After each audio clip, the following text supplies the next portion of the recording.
Hello, my name is Christine Nolan, and we're doing an astrology webinar. The theme for today is our eclipses and the retrogrades. Today is March 6th, 2025.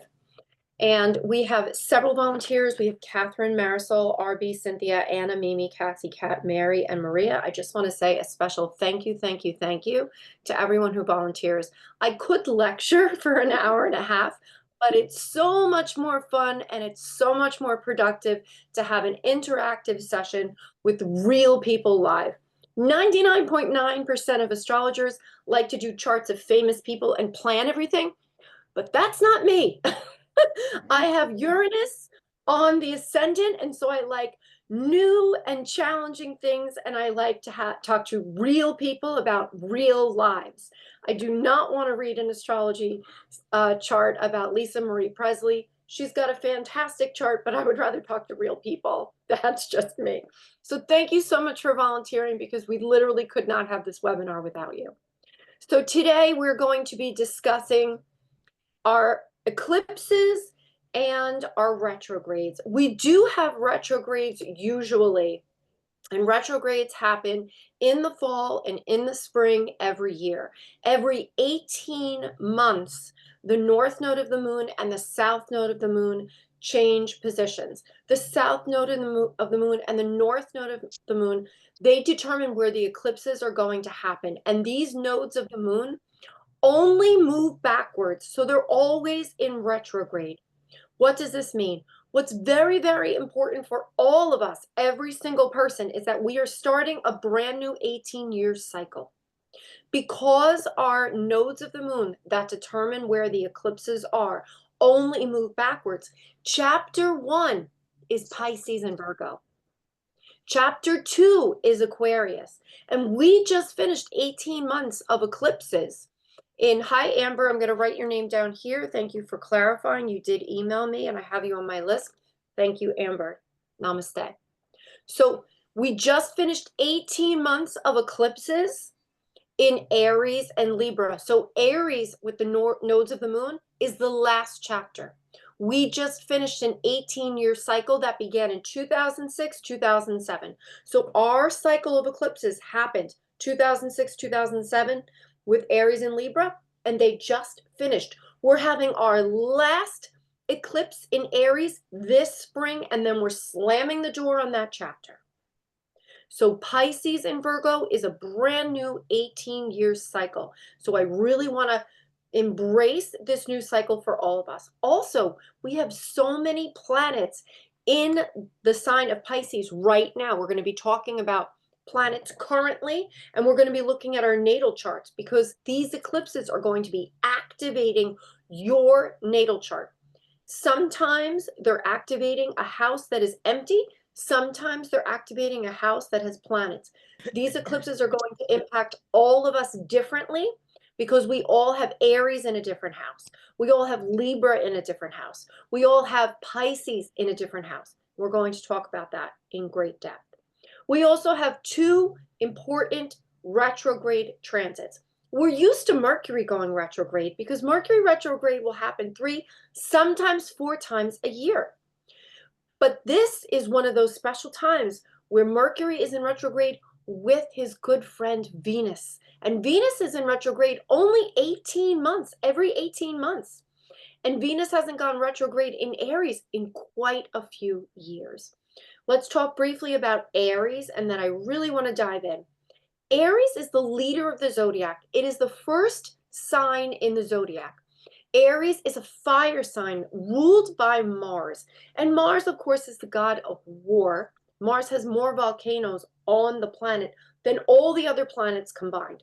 So Mars and Aries, the sign it rules, can be very fiery. They can also be bold. They can be brave. They initiate. They are leaders, right? They can also be assertive, aggressive, impulsive, impatient. Every sign in the zodiac has positives and negatives, strengths and challenges, and every planet in our solar system has strengths and challenges. We all have Mars in our chart. We all have Aries in our chart. We are all of the zodiac signs. So that is enough we're going to talk more about all of the astrology, but first I want to start reading charts. Is Catherine with me? Catherine Gerard. Oops. Yes, I am. Oops. Terrific. Catherine, I'm going to click share screen, and then I need for you to confirm that you can actually see what's happening on my desktop. Can you confirm? Yep, I can. Terrific. Okay, so the first thing I'm going to do, friends, is identify that I'm using a software so that I can see the relationship with the planets. When you see these green lines, you know that there are trines. Trines only happen when two planets are in the same element. The purple line is a yod along with the yellow line. The red and blue lines represent challenges, both squares and oppositions. So just glancing at this chart, I can see what the natal setup is for Catherine. If everyone could just click mute, I would greatly appreciate it. So Catherine, you have an ascendant in Virgo. Why is this important? Because Virgo is ruled by the planet Mercury, and Mercury is about to station retrograde. When our chart ruler is doing any transit, we pay special attention. Because Virgo is your ascendant, we must pay very close attention to every transit. And your transiting planet is, your chart ruler is Mercury, and his next big move is to go retrograde in Aries. Let's look at where your Aries is, okay? Your Aries is here. It's got 1 foot in the 7th house and 1 foot in the 8th house. And who is Aries with?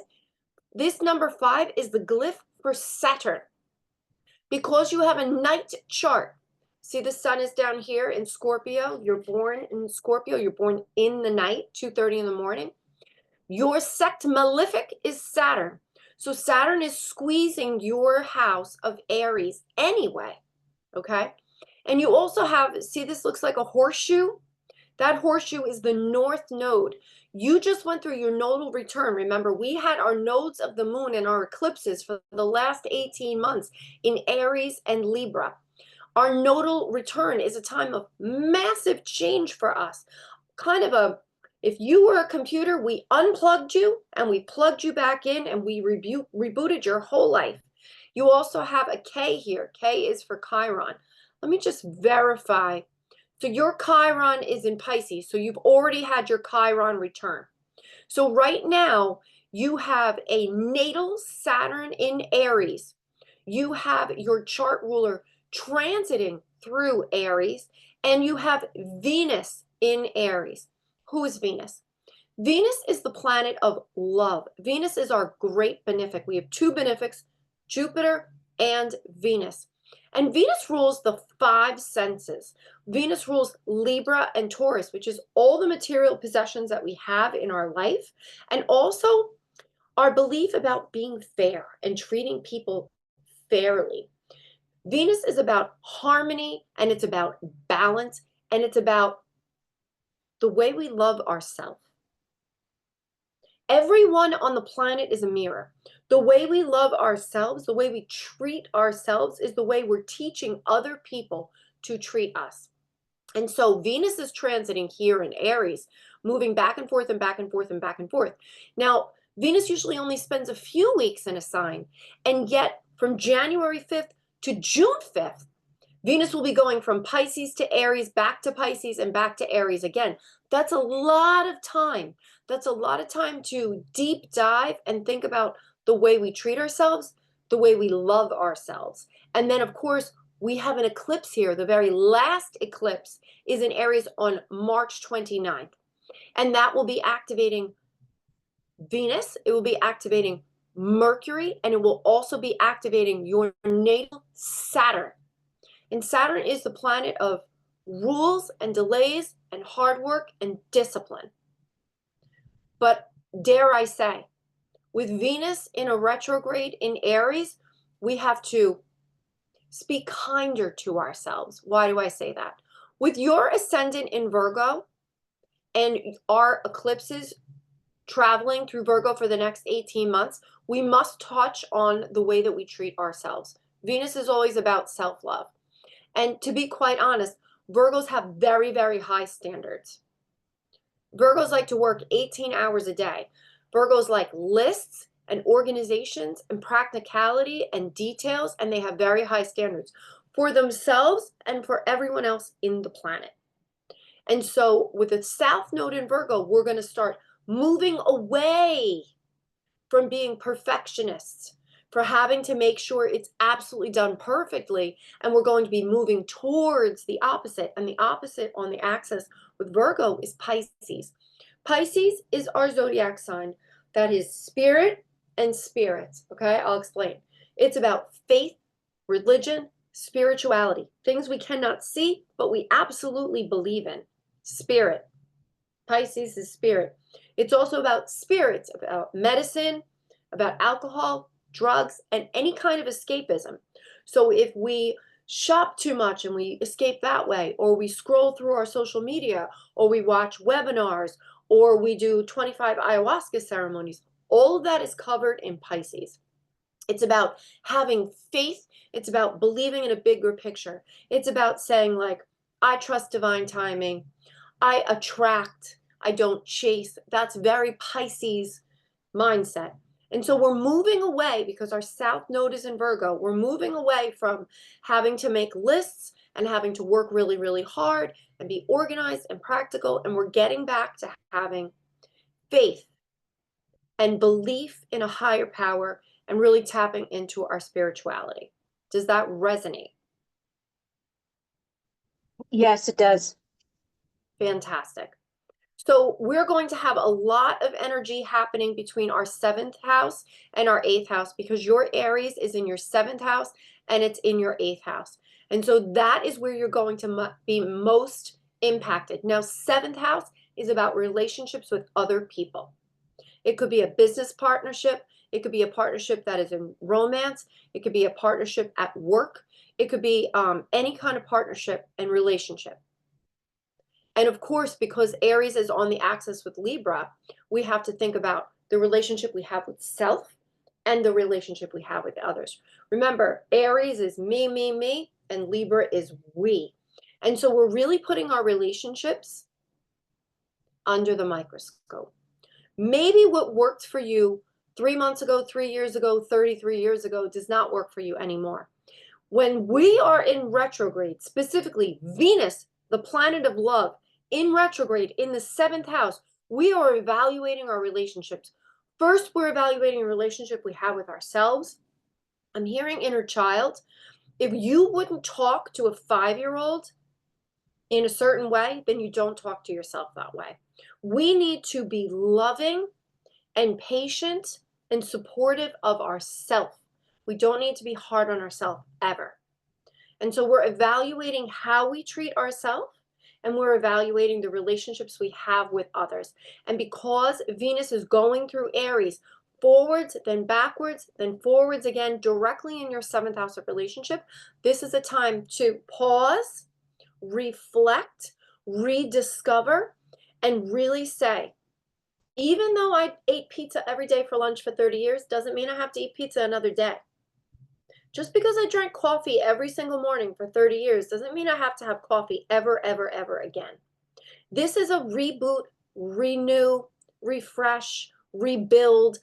Venus in retrograde in 7th house is about reevaluating your relationships and making sure that you have very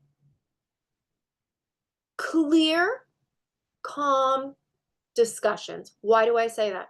Because Mercury, the planet of communication, is about to go retrograde in Aries. And remember, Aries is ruled by Mars, and Mars can be combative. So when Mercury is in retrograde in Aries, we may, like Aries, be impulsive, be aggressive. I can take a little bit of assertive, but we don't want the messages that your important messages that you need to communicate to be dismissed because of the delivery. Does that resonate? And that applies to everyone. When we are communicating, when Mercury is in retrograde in Aries, we must be mindful that our message is not lost in the delivery, because we can be assertive and aggressive with our words when Mercury is in retrograde in Aries. And so we must be mindful.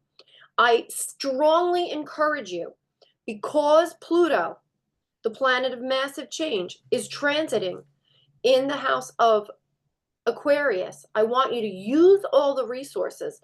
And a fantastic resource that all of us should be using is the ChatGPT. If you want to say to your partner, I don't like that you did, and list all the things, but you want to say it respectfully and firmly, type it into ChatGPT and see how they can help you say your message, but say it respectfully and calmly. But things need to be said. We need to have healthy boundaries. Mercury in retrograde in Aries, Venus in retrograde in Aries, and this is going to become a much bigger issue when we have our eclipse on March 29th. Now, our first eclipse is going to be on March 13th. Every lunar eclipse is also a full moon. It is when the moon is the brightest, the sky is the brightest. We have illumination. And remember, because this is a Virgo full moon, the seeds that you were planting, the things that you were thinking about in August and September of last year, 2024, those are coming up to be reviewed. You started working on this project in September and August of 2024. That is what's being delivered to you here. Every lunar eclipse is also a full moon. It's just a full moon times 100. And because this lunar eclipse is in Virgo, and that is where the South Node is, it is a time for shedding and shedding and shedding. With Virgo in your first house, this is a time of massive shedding. It is a time of radical change. And dare I say, you also have Mars, the planet of courage, in Virgo. You have Jupiter in Virgo. That makes this transit even bigger. And you have Pluto in Virgo. Pluto's at 24 degrees. Jupiter's at 28 degrees. Mars is at 28 degrees. This first eclipse is going to hit your first house, and it's going to be a massive, massive, massive catalyst, because you have Pluto, the planet of rebirth, in Virgo, because you have Jupiter, the planet of expansion, that's going to make this huge eclipse even bigger for you. But Mars is there. Because you were born at night, you see how the sun is under the horizon? This is your horizon. Mars is your sect malefic that supports you. So Mars is going to be less combative and more courageous. He's going to give you the courage and the skills you need to implement these changes. So this is going to be a huge, huge March month for you, Catherine. Does that resonate? Yeah, I'm feeling it already. Yeah. I'm going to invite you to contact me, and we're going to do an 11-minute, okay? Okay. Do I have Marisol with me? Yes, you do. Marisol, may I read your chart, please? Yes. I have your information. Thank you for emailing me your information. It's very appreciated. I'm going to click share screen, and if you can just confirm for me that you can see my screen. Yes. As always, I'm going to include our asteroids. I like to include our asteroids because I want as much information as possible. Now, I don't know if this is my chart. were you born in Newark on April 8th? Yeah, is it? So this chart may look very different to you because I have included all of the asteroids. Oh no, I see what I was looking at. Okay. Never mind, I'm sorry. So if you see here in Aquarius, there's Pallas Athena. So most Mhm. astrologers do not include the asteroids. I do include the asteroids. You can see here Ceres is in Pisces. I have Chiron included. I include all of the asteroids. So your Yes.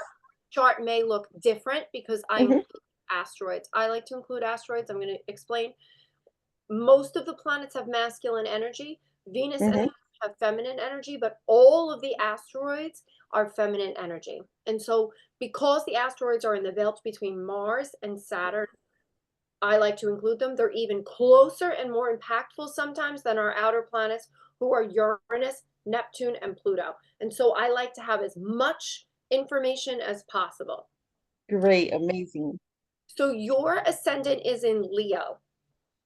Leo is ruled by the sun, and your sun is in Aries. And so your Aries is where your sun is, and that is where we're going to have our eclipse. And that is where Venus and Mercury are retrograding right now. And you can see that you have a very, very full Aries house in your natal chart. And all of these planets are going to be activated. It looks like you're having your Mercury return because your natal Mercury is at 18 degrees of Aries. You were born when your Mercury was in retrograde. So Mercury is going to be revisiting, and you're going to be having your Mercury return. And you also have a Venus return during this retrograde as well. Venus is at 17 degrees. So when Mercury is conjunct Venus and in your natal chart, Mercury at 18 degrees, Venus at 17 degrees, they're going to be conjunct again between the 20th of March and the 26th of March. They're going to be transiting in your looks like your 9th house of Aries. So you're having your Mercury return and you're having your Venus return while both planets are in retrograde in Aries. This is an exciting time for you, especially since you were born with Mercury in retrograde in Aries. Yeah. It's gonna be amazing. It's going to be amazing. And it's a time to review our message. Remember, Mercury is the messenger. Is the message that you've been sharing with the world the message that you want to continue saying, or is it a time to pause and reflect and alter that message? You have an incredible opportunity to literally rebrand yourself, rebrand your business, rebrand everything, right? Because your ascendant is actually being activated by the eclipses for the last 18 months. We had eclipses in Aries and Libra because your ascendant is ruled by the sun and your sun is in Aries. And it looks like your midheaven is in Aries as well. This MC, friends, it represents our career. MC is midheaven. So when we have our ascendant in Leo and we have our sun activating our midheaven, we see that Marisol for a living is standing on the big stage. People are looking at Marisol and they are listening to Marisol. Her sun is activating Venus and it's activating Mercury. Mercury is the information coming in, funneling into Marisol, giving her ideas and information, and then the information is coming out. And it's being spoken in a very loving way. When Mercury is conjunct Venus, and there's a very, very tight conjunction, right? We always look at how strongly the conjunction is. But if you see here, Mercury at 18 degrees, Venus at 17 degrees, it's very, very close. So even in your line of work, if you have to deliver a message, you're going to find the kindest, fairest way to deliver that message. Remember, Venus rules Taurus, but it also rules Libra. And Libra is justice. It is the archetype of the scales. Venus wants everyone to be treated fairly. So even if you see something or you have to deliver bad news, you want to be kind about it. You want to be loving about it. You want to be truthful and bold and accurate. That is the Aries leadership, right? Aries is the leader of our zodiac. And Aries is courage. But you also say things in a way where the message is delivered with bold conviction, but in a kind way that can be digested. Does that resonate? Absolutely. Yeah. So this is going to be very powerful. We have your Aries return. We have your Venus return in Aries. We have your Mercury return in Aries. And this is activating your sense of self, right? Because your chart ruler, the sun, is in Aries. We also must look at where you have Virgo. Now, Virgo is activating your second house. Our second house is our house of wealth. It is our house of abundance. It could be real estate, it could be our home, but it is everything that you value, that you find important. And this is very interesting because we also have your Pluto in your second house in Virgo, and we also have your Uranus. Now, with Uranus in Virgo, we always have to expect massive changes, unexpected changes. Remember, this is the very first eclipse, but there will be 18 months of eclipses, and eclipses are catalysts. And Uranus, your natal Uranus, in this second house of wealth, is unexpected, massive changes. Uranus is the planet, it's an outer planet, and everybody in the solar system rotates on their axis one way. Uranus rotates in the opposite way. Uranus is electricity, it's rapid change. But where Pluto can really bring us back to dust and massive change and rebirth, Uranus is about innovation. Just because we've always done it this way doesn't mean we have to do it anymore, but it's innovating. It's big, bold, new ideas. So while this eclipse is coming in and it's changing your house of wealth and prosperity and abundance and the things we value, the things we think are important, Uranus is there making it better, improving it, innovating it. Does that resonate? Absolutely. I am so happy. I can feel the energies already. Yeah, oh gosh, so could I. Yeah, I agree. And you have a really amazing chart. We have all of these yellow and purple lines. Those are yods. And we have a strong green line. Remember, green lines are trines. And trine, my friends, is when we have planets in the same element. And you can see here that this is a grand trine. That means there's planets in all three of the zodiac signs, and we identify a grand trine or trine by the element. And because we have Moon in Cancer, Chiron in Pisces, and Neptune in Scorpio, that's all three of our water signs. When we see a grand trine in water signs, we know that Marisol is highly intuitive. Highly intuitive. So I may say, my last comment to you, Marisol, after I say thank you for volunteering, is please always trust your gut. Whatever your gut is saying, we always trust it. Promise me. You will always listen to your intuition. I will. I do, and I will. Absolutely. Thank you so much for volunteering. I really appreciate it. Do I have RB? RB, may I do your chart, please? Yes, Hi, please. I have a question. Yes, Are you still accepting volunteers? I would love to. Thank you. Can I get your email? Send me the information in the chat. Oh, okay. I'll do it there.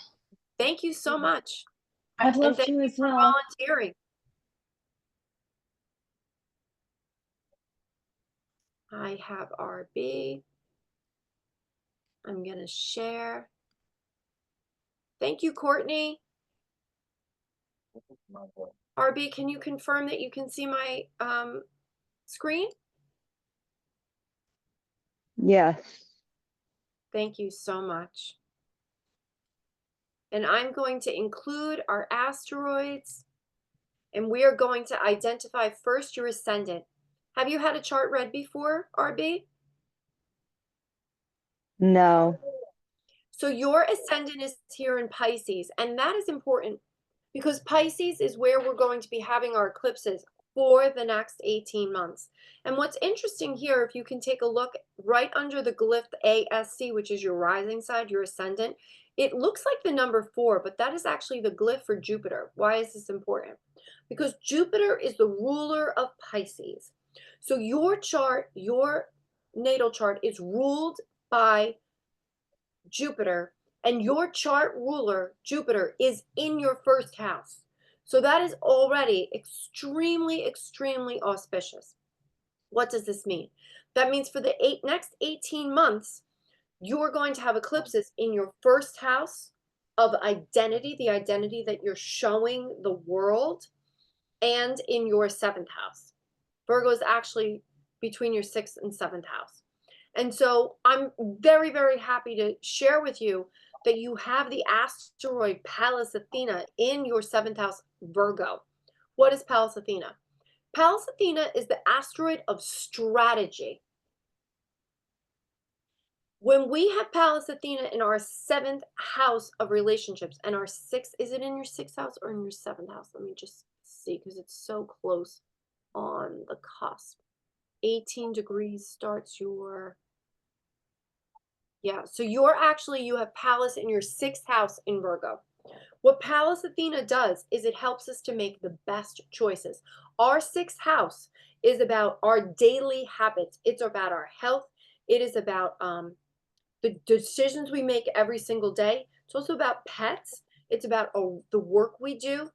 It's about our habits. And so Pallas Athena is there helping you to make the right choices, to be strategic about that. Now, Virgo and Pisces is where we're going to be having our eclipses for the next 18 months.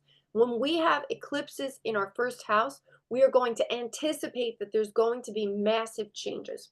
We're going to look at who we are. Who am I? And we are going to evaluate whether the life we're living right now is the life we want to live over the next 18 years. Remember, we are starting a brand new 18-year cycle.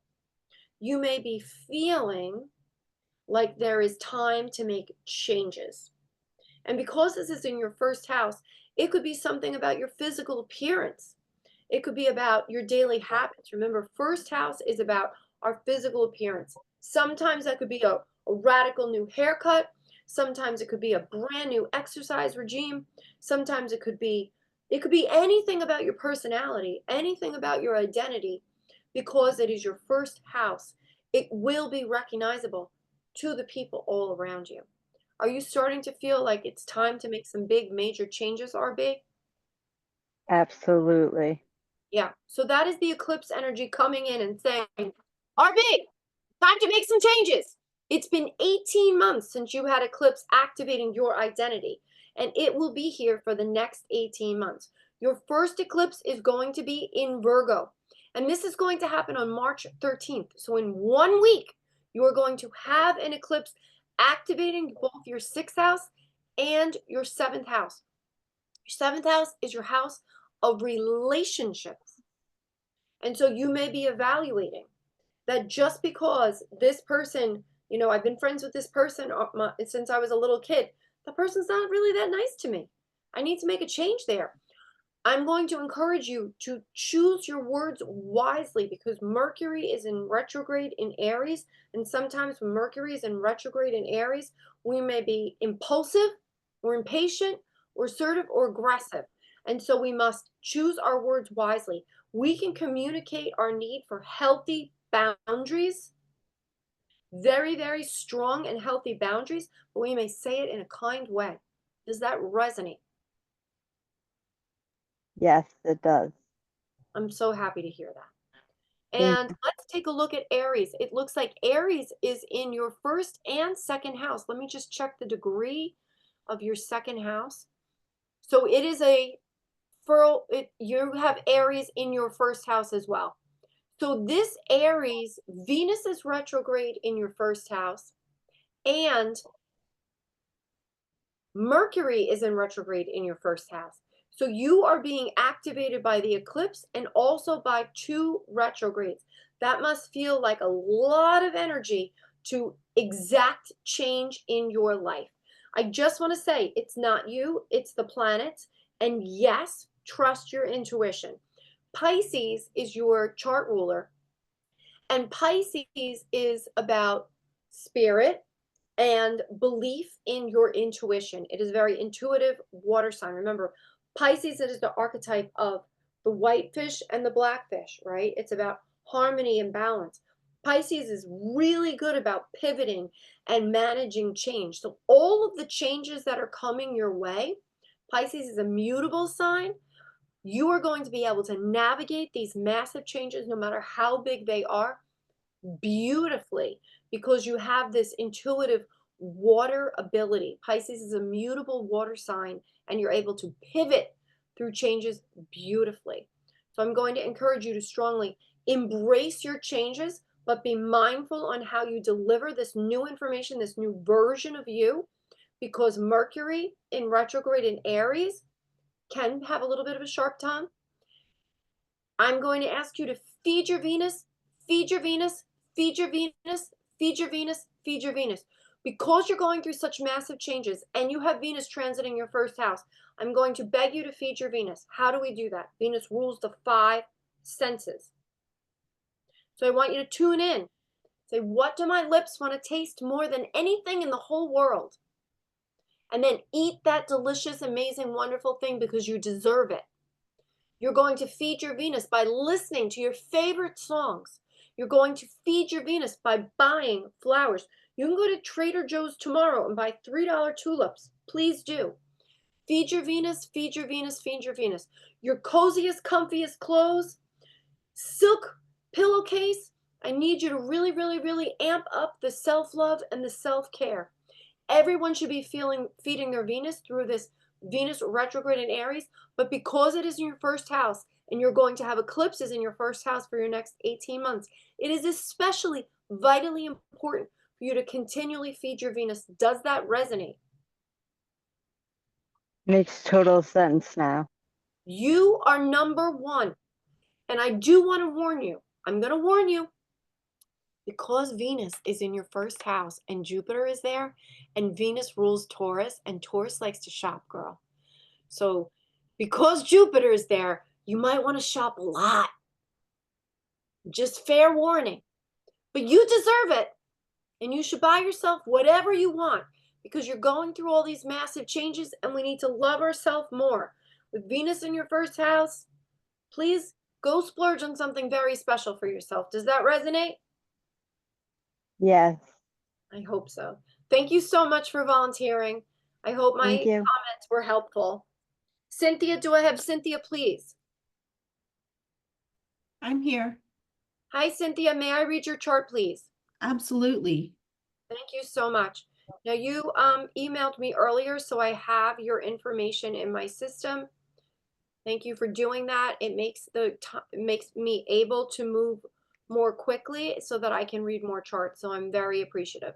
Cynthia, can you confirm that you can see my screen, please? I can see your screen. Fantastic. I'm going to include all the asteroids. I like to have as much information as possible. Now, you are a Libra ascendant. Have you had your chart read before? I have not had it read before. So this ASC is your rising sign, and your rising sign is Libra. Libra and Taurus are both ruled by Venus. So Venus is your chart ruler. Venus is currently in retrograde in the sign of Aries. So your chart ruler is going through a retrograde. So this is an important retrograde for you. You also have Mercury in retrograde. You just went through 18 months of eclipses. There may have been some major life changes in the last 18 months because you were going through eclipses in your first house of identity and your 7th house of relationships. This DSC glyph in your 7th house of like marriage, partnerships, relationships, work relationships, that's about the relationship we have with others. Does that resonate? Absolutely, it does. Yeah, massive, massive changes. Yeah.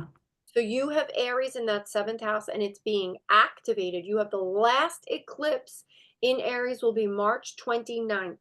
And then you will have a 6-month period of rebuilding, rebuilding, rebuilding. There may have been massive, massive changes. I do have to point out, my dear friend, see this K that looks like a key here in your 7th house? Yeah. On the right screen? That's called Chiron. Darling, my love, you're going through your Chiron return. You've been going through your Chiron return. Who is Chiron? Chiron is our asteroids. It is our asteroid of wounds. You may have been feeling very wounded for the past few years because you were going through your Chiron return. Let me explain about the asteroid Chiron. Chiron is an asteroid with a very silly orbital transit. It goes through some zodiac signs very quickly. It actually goes through Aries. It takes a very, very, very, very long time to go through Aries. When we're going through our Chiron return, we feel wounded. We might not even know why we feel wounded. But this wound is in your 7th house of relationships. Now, this is what you signed up for. It doesn't make it any easier. It does not make it any easier. Because your ascendant is in Libra, you have a chart ruler of Venus, and so we must continually focus on self-love. Here's one of the biggest challenges when you have your Libra as your ascendant. I'm going to be honest with you. For all my Libra ascendants, we usually have a tendency to be the inner critic and to give ourselves a really hard time and to also put other people ahead of ourselves. Does that resonate, Cynthia? Yes, it does. Okay, please stop.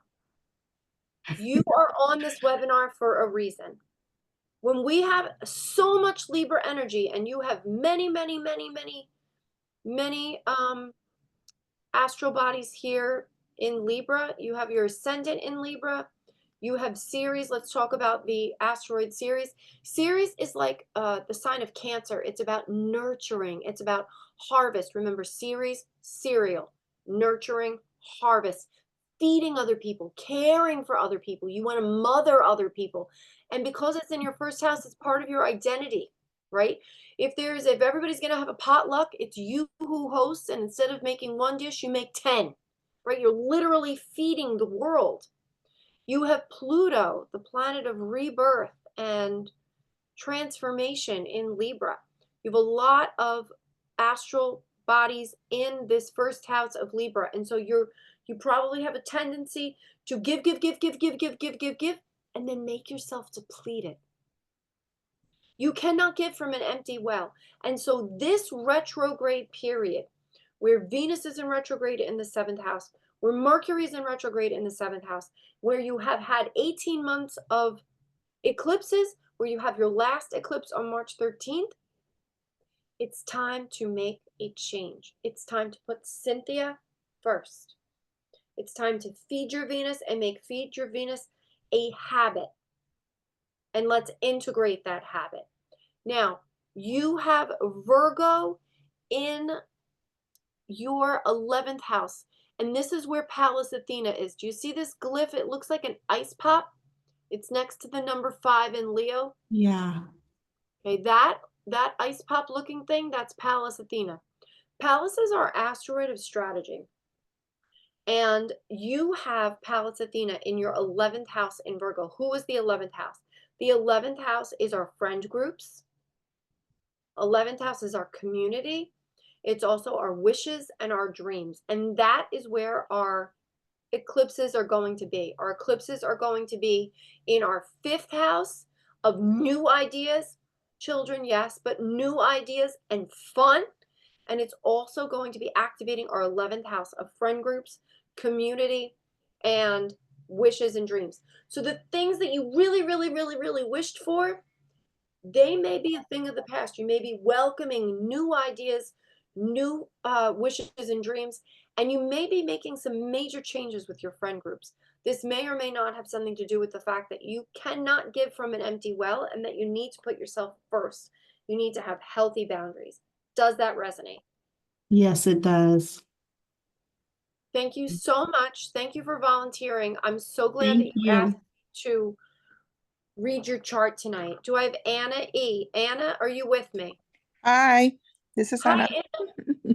Anna, thank you so much for being here. Thank you for emailing me your information. I'm going to pull your chart up and then I'm going to hit share screen.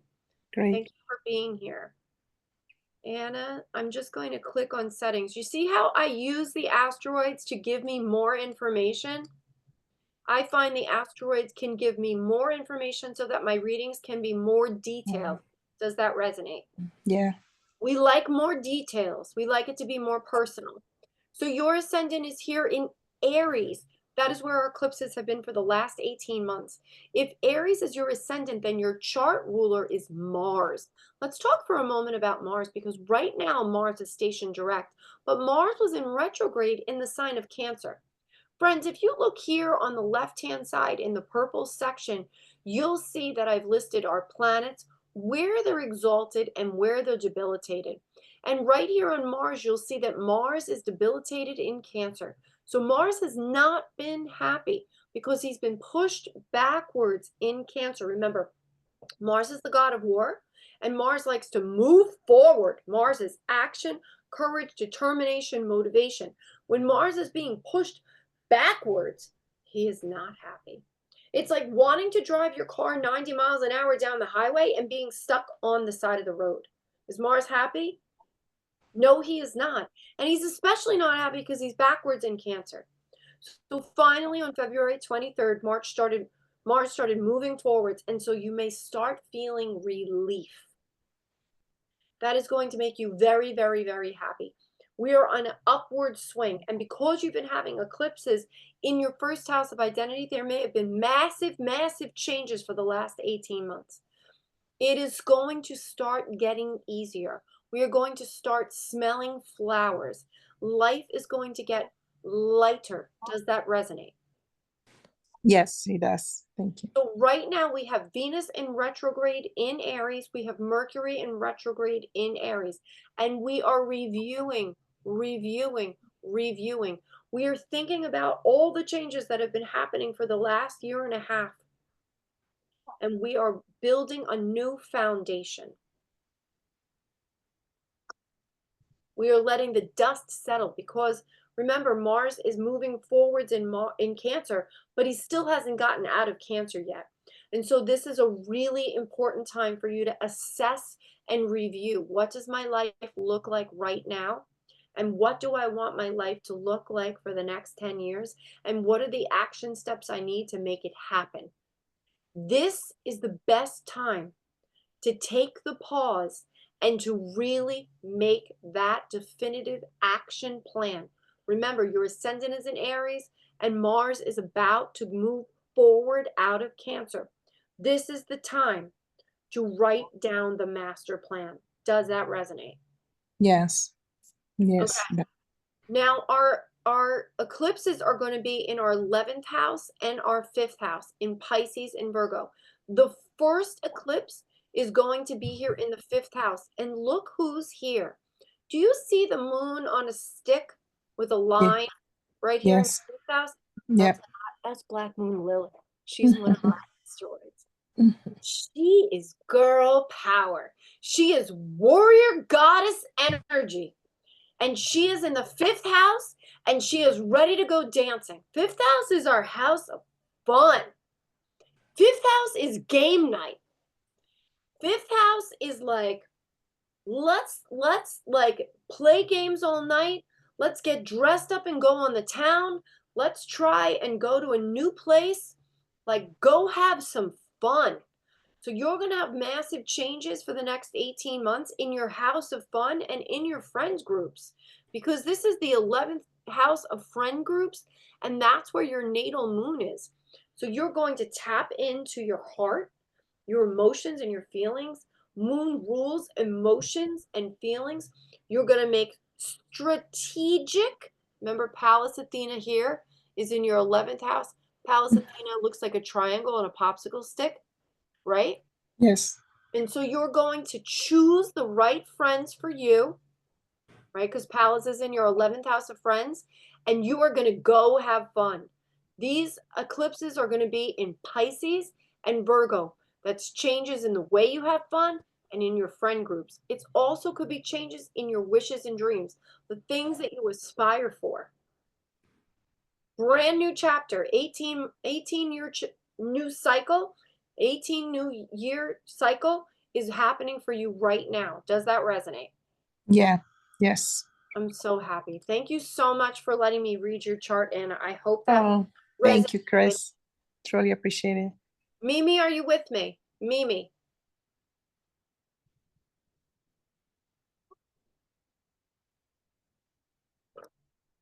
Cassie, are you with me? I'm here. This is Mimi. Hi, Mimi. Sorry. Hi. No, good girl. It's good. I'm going to click share screen. Mimi, can you confirm that you can see my screen, please? Yes. I'm going to click planets and asteroids because I like to have as much information as possible. Now you are Capricorn ascendant. Capricorn is ruled by the planet Saturn. Saturn is the king of karma. It is the natural ruler of Capricorn. Saturn likes when we work. Saturn can be restrictive. Saturn can cause delays. Saturn is methodical, hardworking. With your ascendant in Capricorn, you work hard. Does that resonate? Yes. I'm a hard worker. Yeah, you absolutely are. And so I'm going to want to see where your Saturn, your chart ruler is. And your chart ruler is in the social and chatty sign of Gemini. And so you must choose your words very, very, very wisely. And you may be someone who people come to for advice. You may be very respected in your field, and people may rely on you to give them very, very good advice. When Saturn is in Gemini, it's about giving advice and being a respected elder, no matter what age you are. You could be 16 and still be respected by your peers. Does that resonate? Do a lot of people lean on you for advice? Yes. Absolutely. So your Aries is being activated, and your Aries is in your third house. Yes, in your second house, but also in your third house. And this is where your sun is. Do you see this K with a K on something that looks like a key? Yes. That is your Chiron. So goddess, darling, you are going through your Chiron return. Chiron is our asteroids of wounds we must feel to heal. And then once we heal that wound, we can help others heal that wound also. Now your Aries, your sun, your Chiron is in the third house. Let's talk about the third house. Third house is traditionally ruled by Mercury. Mercury is transiting Aries right now, about to go retrograde, and it's in Aries with Venus. I don't know if I pointed this out, friends, but right here on the left-hand side is the chart of the moment, so that you can see that Mercury is at 4 degrees Aries currently, and Venus is at 10 degrees Aries. This little R at the end, that indicates that Venus is currently in retrograde. So here you have Aries in your third house. This is where your sun is because you're about to have a birthday.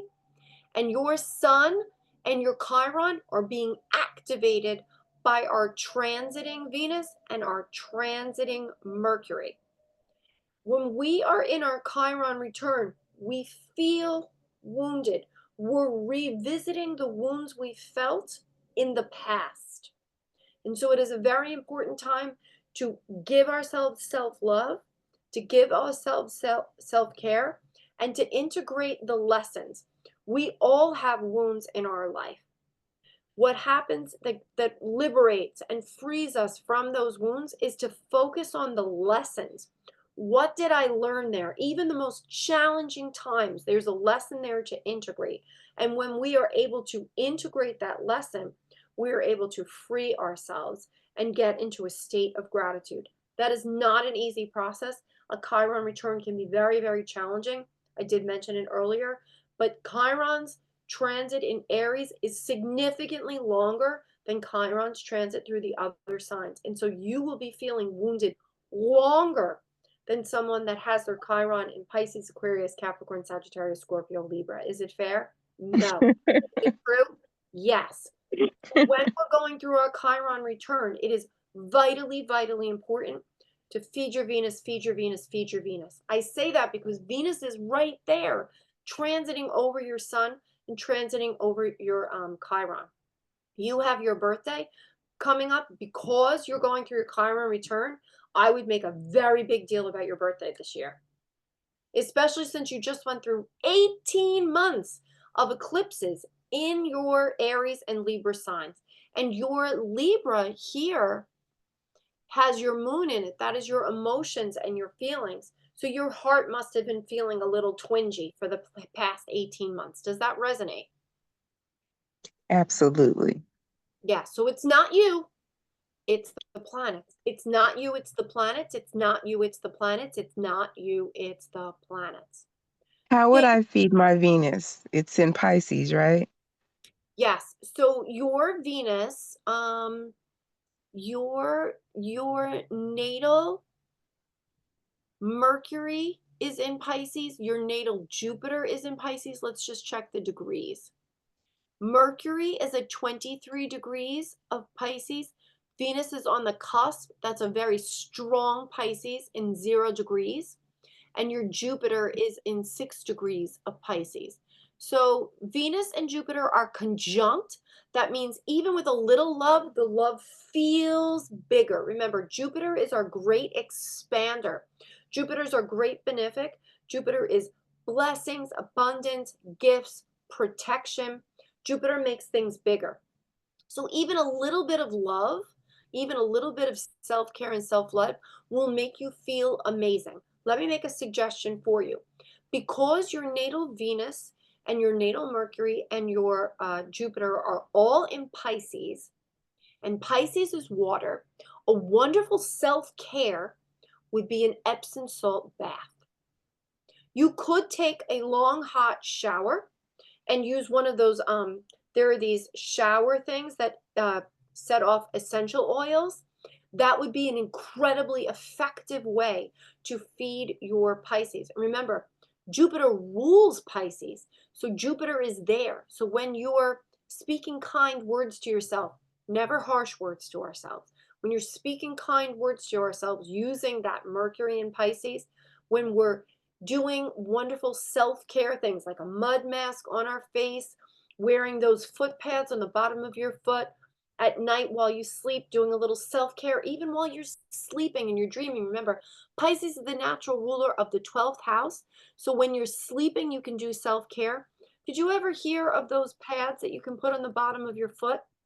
They're called vinegar foot pads. You can get them on Amazon. If you have a Venus in Pisces, you can do self-care while you're sleeping. I would Okay. also recommend a silk pillowcase. You can also get that on Amazon. I'm sure there's many places to do it, but you can get vinegar foot pads for when you're sleeping, a silk pillowcase while you're sleeping. Remember, Pisces is water, but it's the natural ruler of the 12th house. That is our subconscious, and that is how we sleep. So self-care while you're sleeping, you wake up in the morning, my gosh, you're going to feel like a goddess. You're going to feel like Venus herself. Does that resonate? Yes, thank you. And Yes. you will be having your eclipses for the next 18 months are going to be in Virgo in the eighth house. The first eclipse in Virgo is going to be March 13th. What is the eighth house? We must talk about your eclipses in the eighth house for the next 18 months. Eighth house is taboo subjects. But here I am. I'm going to talk about the taboo subjects from the eighth house. Here I go. Eighth house topics are topics we don't talk about, but here I go. Sex, death, taxes, investments, retirement accounts. Those are the things that are eighth house topics. So you may be wanting to make changes or make a drastic change about your assets. Yeah. So eighth house, you may be feeling the need to make some changes and adjustments to your eighth house topics. Why? Because our eclipses for the next 18 months are going to be in Virgo, and Virgo is the sign of your eighth house, and also in Pisces. So all of these planets that are in Pisces, your natal Mercury, your natal Venus, and your natal Jupiter, they're going to be activated by these eclipses for the next 18 months. If I had my way, Mimi, I would feed your Venus, feed your Venus, feed your Venus. Make it a habit that you only sleep on a silk pillowcase, that you're doing your Epsom salt baths at least once a week, that you're wearing your vinegar foot pads on the bottom of your feet. We self-care, self-care, self-care, self-care, self-care. May those be the changes you implement for self-love. Does that resonate, my friend? Yes, it does. It Thank does. you so much. Thank you Thank for you. volunteering. Cassie, do I have Cassie with me? Yes, I'm here, Chris. Cassie, is that you? Hi. Yes. Hi, can I read your chart, please? Yes, please. Kat, I have you on my list. Can you type in your birth data, please? Just private message me on the chat. Share screen. Hi, Cassie. How are you tonight? Good, how are you? Good. I'm going to include our asteroids because I like to have as much information as possible. We see here your ascendant is in Cancer, 7 degrees of Cancer. And Cancer is ruled by our moon. My moon, my natal moon, is in the sign of Cancer. When people have their ascendant in Cancer, they feel deeply because Cancer is ruled by the moon and moon rules emotions and feelings.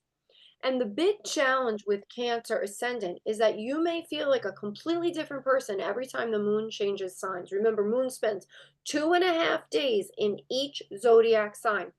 2.5 days in Cancer, 2.5 days in Leo, 2.5 days in Virgo, 2.5 days in Libra, 2.5 days in Scorpio. So every 2.5 days, we may take on and embody a different part of our personality. All of us have all of the zodiac signs within us. But when our ascendant is in Cancer, our sun is in Cancer, or our moon is in Cancer, we may be more fluid with the parts of our personality. You'll still see here on the left-hand side of my chart, I have the chart of the moment. Right now, moon is in Gemini. When moon is in Gemini, we feel more chatty, we feel more social. And next, moon is going to leave Gemini and step into Cancer. So for the next 2 days, moon is going to be transiting your first house. So in addition to your ascendant being in the sign of Cancer, we also have other positions here. This symbol at the bottom of your first house, that is the asteroid called Ceres. Do you see this on the right-hand side, Cassie? Yeah. Ceres at 15 degrees Cancer. That's like having a double Cancer.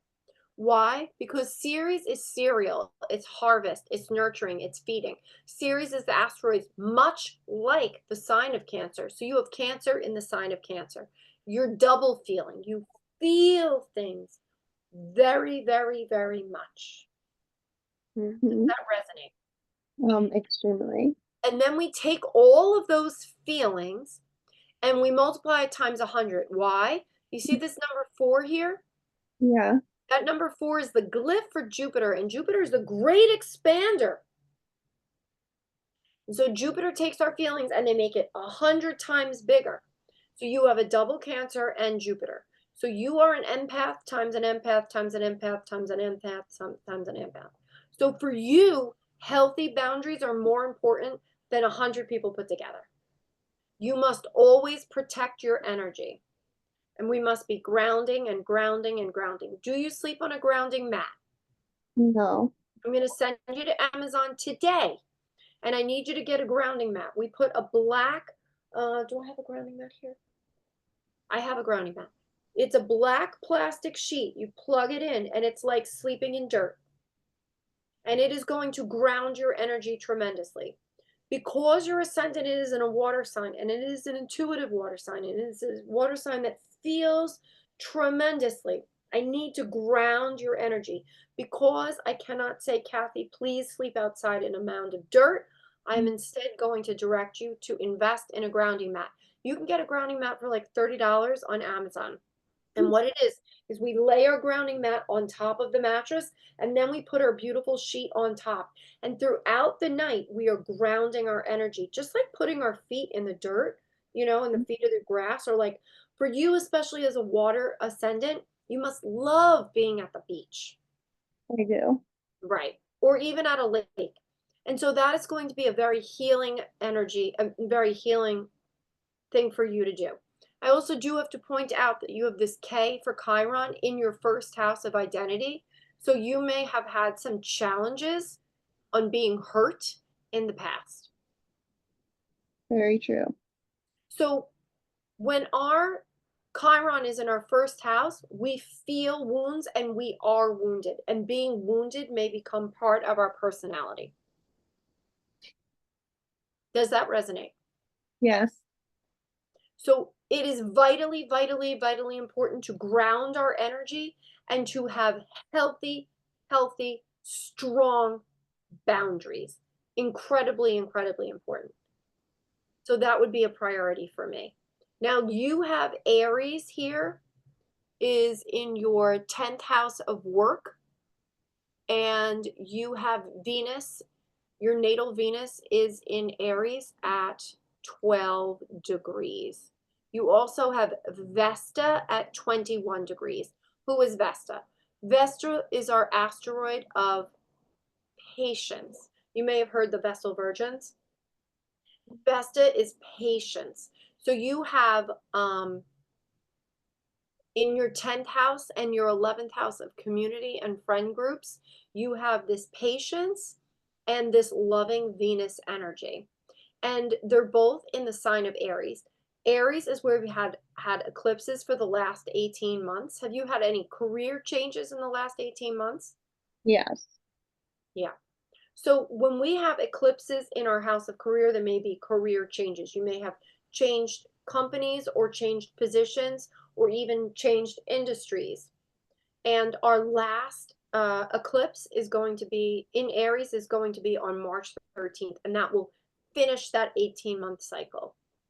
Now you are having your Venus return, and your natal Venus is at 12 degrees of Aries. Right now, Venus is at 10 degrees of Aries. Venus is going to have a cazimi in your house of, in your 10th house of career. And that cazimi is going to happen at 2 degrees on March 22nd. So between now and March, and the end of March, you may have a lot going on in that 10th house of career. Does that resonate? Yes. Yeah. We're going to be observing. Because Aries is the leader of the zodiac, because Aries is ruled by Mars, because Aries is brave and bold, it can be aggressive, it can be assertive, it can also be impulsive and impatient.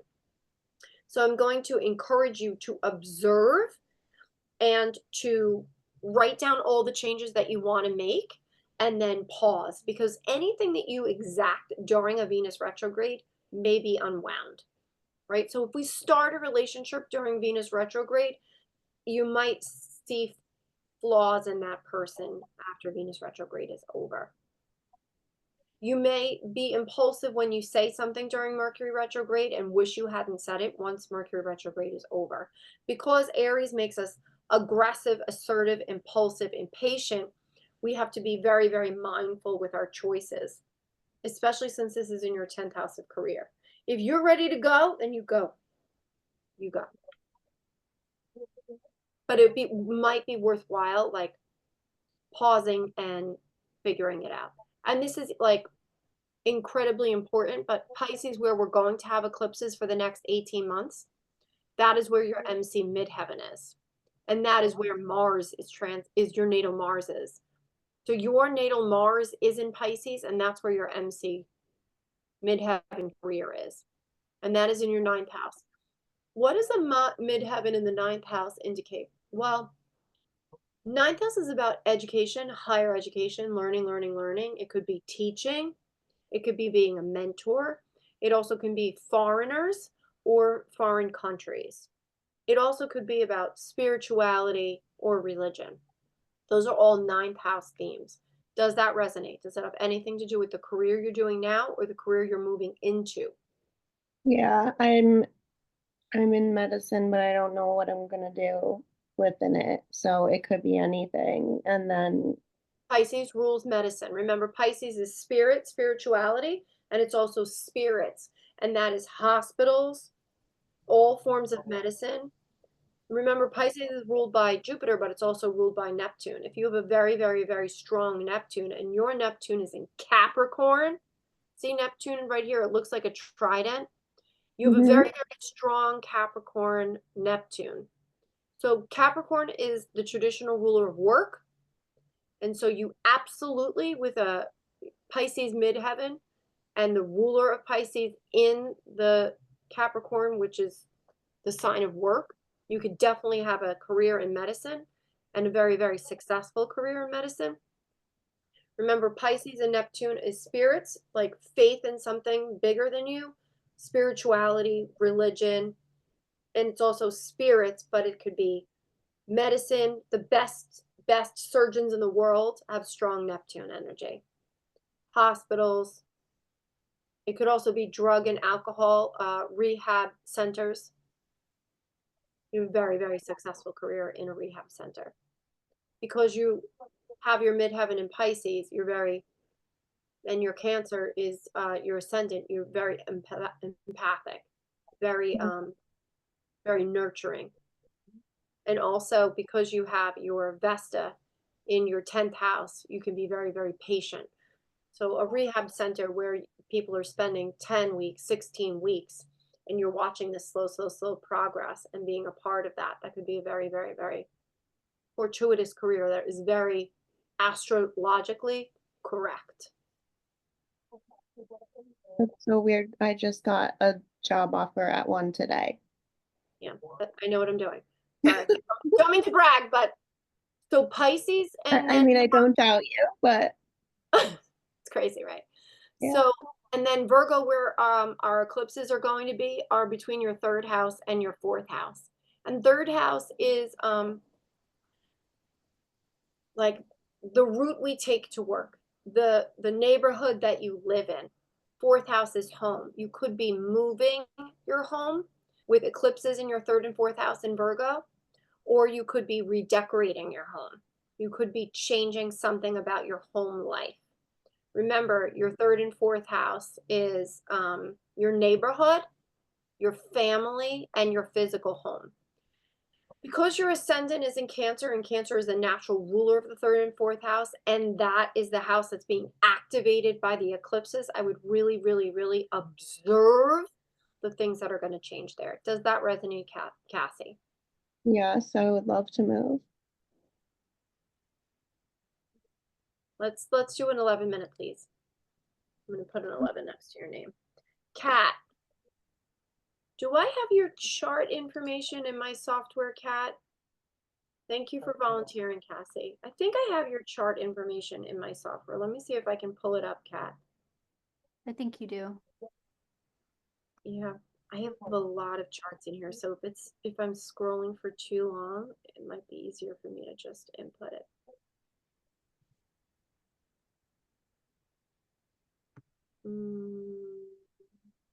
Chart. Or I did your last workshop.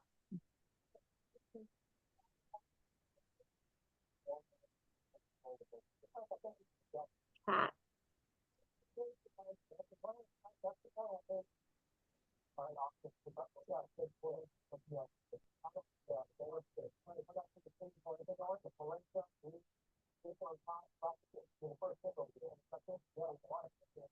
Thank you for your patience. I do have a lot of charts in my software. I'm sorry for the delay.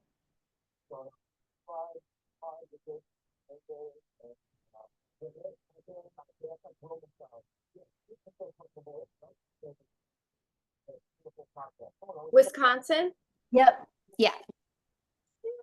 I found you. Sorry about the delay.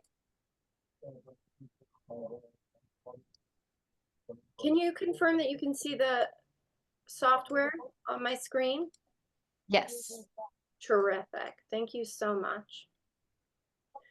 Okay, our ascendant is in Gemini. Gemini is ruled by the planet Mercury, and Mercury is currently in retrograde in the sign of Aries. So your chart ruler is in retrograde. So if you see this K with a key that looks like a key, yeah, that is the asteroid of Chiron, and you are in your Chiron return. Aries is the ruler of your 11th house of friendships, friend groups, wishes, and dreams. So the last 18 months, we've had eclipses in your 11th house and your 5th house of fun and children and new ideas and ideas that you give birth to. So with a Chiron in Aries in the last 18 months of eclipses and going through your Chiron return and then having Venus in retrograde and soon Mercury in retrograde, this may have been a challenging time for you. Oh, yes. So it's not you, it's the planets. It's not you, it's the planets. It's not you, it's the planets. And things are going to be lighter. Things are going to be easier because this energy is moving. Our Chiron return is wrapping up, not soon enough. If you look here, you can see that Chiron is currently at 20 degrees of Aries and your Chiron is at 9 degrees. So Chiron has moved 11 degrees away. And so even though it's still transiting in Aries, the pain has lessened. Does that resonate? Oh, yes. Yeah, sure. So when Chiron was exact over your natal Chiron, like when Chiron was at 9 degrees, you must have really felt that very, very strongly. And because your natal Chiron has an R next to it, do you see how I have it highlighted there? Yeah. That means the pain comes back and forth, back and forth, back and forth, back and forth, back and forth. I'm really, really sorry that you went through your Chiron return. That must have been a very challenging time for you. Dark night of the soul. Literally, it's all right there. It's right there in the chart. And then you had eclipses for the last 18 months. Now, the very last eclipse is in Aries, and that's going to be on March 29th. I want you to take that energetic cosmic door and slam it. Yeah. Yeah. And then drop the mic and walk off like Beyonce, girl. I'm serious. I'm serious. It has not been an easy time for you. My God. It's not you, it's the planets. It's not you, it's the planets. It's not you, it's the planets. I promise. And the eclipse is on the Chiron, is on my Chiron. My God. I mean, really, you can't make it up. Talk about self-care, prescription of self-care, grounding mat, and all of the stuff. So our eclipses are going to be moving from Aries into Pisces, and Pisces is ruling both your 11th house and your 10th house of career. And Virgo in your 4th house of home and your 5th house of fun. I love it. Do you have your Pluto? Okay, so Pluto is not in Virgo, thank God. No, Pluto's trining my Saturn, yeah. Yeah, that's just some super fun times. And your Saturn is in Gemini at 3 degrees in retrograde, repeating. Yep. In your 12th house of your subconscious.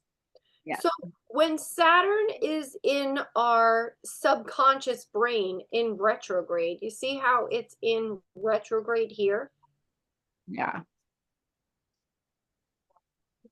There may be limiting beliefs in your subconscious that you should be working harder. It's like having a drill sergeant shouting at you all day, every day in your subconscious brain. And so we really desperately need to reprogram the subconscious. And having an eclipse in Pisces is going to help to do that. We know it's not you. We know it's Saturn in retrograde in your 12th house of your subconscious. And, you know, the dream state, right? The 12th house is your subconscious and your dreams. But with these eclipses for the next 18 months in Pisces, it's time to reprogram those limiting beliefs. It's time to think about what your greatest strengths are and to make those affirmations and to reprogram your psyche. Even if you have to post it on your computer, put it on the dashboard of your car, put it on the back of your phone, you need to come up with your top 3 strengths and just repeat that and repeat that and repeat that and repeat that. Positive affirmations, morning, noon, and night, to reprogram any limiting beliefs. And because this last 18 months have been extremely challenging and fraught with incredible amounts of change, we absolutely have to amp up our self-care and treat ourselves like the goddess that we are. Does that resonate? Yes. Yes, absolutely. Now, just because Virgo is an empty house doesn't mean you're not going to be feeling that energy. When you have Virgo in the 4th house, there may be changes in the home. You may be changing your home or renovating your home. So your Jupiter is in Sagittarius. Jupiter rules Sagittarius. Jupiter is happy in Sagittarius. And this is where your Mercury is. I think your Jupiter is very, very, very happy. I would love to see you lean into that Jupiter energy and embrace that Jupiter energy. If you're looking to make an easy change in your home, you'll notice that my office is painted yellow. Yellow is the color that Jupiter rules. My checkbooks are yellow. I paint my toenails yellow when I go get a pedicure. I try to wear a lot of yellow clothing. I had a yellow sweatshirt and then I dropped my dinner all over my shirt and had to change. Yellow, yellow, yellow, yellow tulips on the counter. Let's embrace that Jupiter energy. We need to balance Saturn in your 12th house of your subconscious.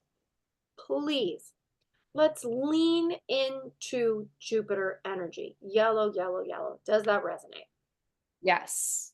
If we're going to make an easy change in the house, let's bring in some yellow, even if it's yellow throw pillows, because we're going to have eclipses in your 4th house of home in Virgo for the next 18 months. And Pisces in the 10th house of career. Do you anticipate a change in your career in the next 18 months? Are you starting to get that pull? Yeah, I am actually. Yes. Or redesigning. So you have Mars in Pisces at 9 degrees of Pisces, and we've just gone through our Mars retrograde in the sign of Cancer. And so your Mars stationing direct and moving forward, all of those ideas are going to start taking shape. Yeah, because the eclipse at the end of March is on my Mars on Pisces. And that's going to bolster courage. Remember, Mars is conflict, but it's also confidence and courage. All right. I'm very excited for you. I think this is going to be a very welcome change, if I may say so. Thank you. Thank you. Maria, do I have Maria with me? Maria, you volunteered? Hi. Hi, Hello. how are you? Yes, hello. Hi. Thank you. For being here, and thank you for clarifying when I had that question earlier. Yes, sure. Thank you. I have 20 years ago. I still keep it, and the chart. But to be honest, at that time I didn't understand too much. Got it. So your ascendant is in Virgo. It's right on the cusp of the 12th house and the 1st house. 12th house is when we're sleeping and the 1st house is when we're awake. And your ascendant is at 0 degrees of Virgo. Why is this important? First and foremost, your chart ruler is Mercury. And Mercury is about to station retrograde in the sign of Aries. Your natal Mercury is in Libra. What does that say to me? So your chart ruler is Mercury, and Mercury in Libra. What does that mean? So when Mercury is in Libra, remember, Mercury is the information we're getting in and also the information we are communicating through written words, through text messages, and through your verbal communication. When Mercury is in Libra, we speak kindly to everyone else, and we make sure everyone is being treated fairly. Does that resonate? Your sun is in Virgo, and your moon is in Virgo, and your ascendant is in Virgo. So Mercury is your chart ruler, but it is a triple power planet. So Mercury has so much power in your chart, and it's about to go retrograde in the sign of Aries. And you have Aries in your 8th house. And who else is in Aries? You see this K that looks like a key? You're in your Chiron return. But luckily, you have Jupiter here and you have Pallas Athena here in Aries. So you have your transiting Mercury is in Aries, your transiting Venus is in Aries, and it's activating Pallas Athena, Jupiter, and you're having your Chiron return. Now, Chiron is when you were born, was in retrograde at 27 degrees. And so we're coming up in the next year of evaluating the wounds from your Chiron return. So we're moving into our Chiron return. We're not really focused on Chiron right now, but I would definitely anticipate that that energy is coming forward. That can be a very challenging time, like the Saturn return. So you have your sun, your moon, and your ascendant all in Virgo, and this is your first house. When we have all three of our power planets in a sign that's going to begin having eclipses, it's very, very important to pay attention to the eclipse dates. The first Virgo eclipse is going to be in 1 week on March 13th. And this is going to be a catalyst in your life. So there are going to be massive, massive changes. It's time to pause and reflect about what you want the next 18 years to look like. Because we haven't had eclipses in Virgo and Pisces with the North Node in Pisces in 18 years, 2006 and 2007. Was there something significant happening in your life in 2006 and 2007? Yes, that I got my first kid, my son, and it was a decision to make a travel to the USA. So that's maybe one of the. And is that child now becoming an adult and turning 18 in the next 18 months? I'm sorry?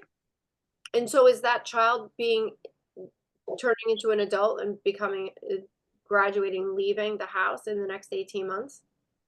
Oh, he already graduated. He's in college right now. Right.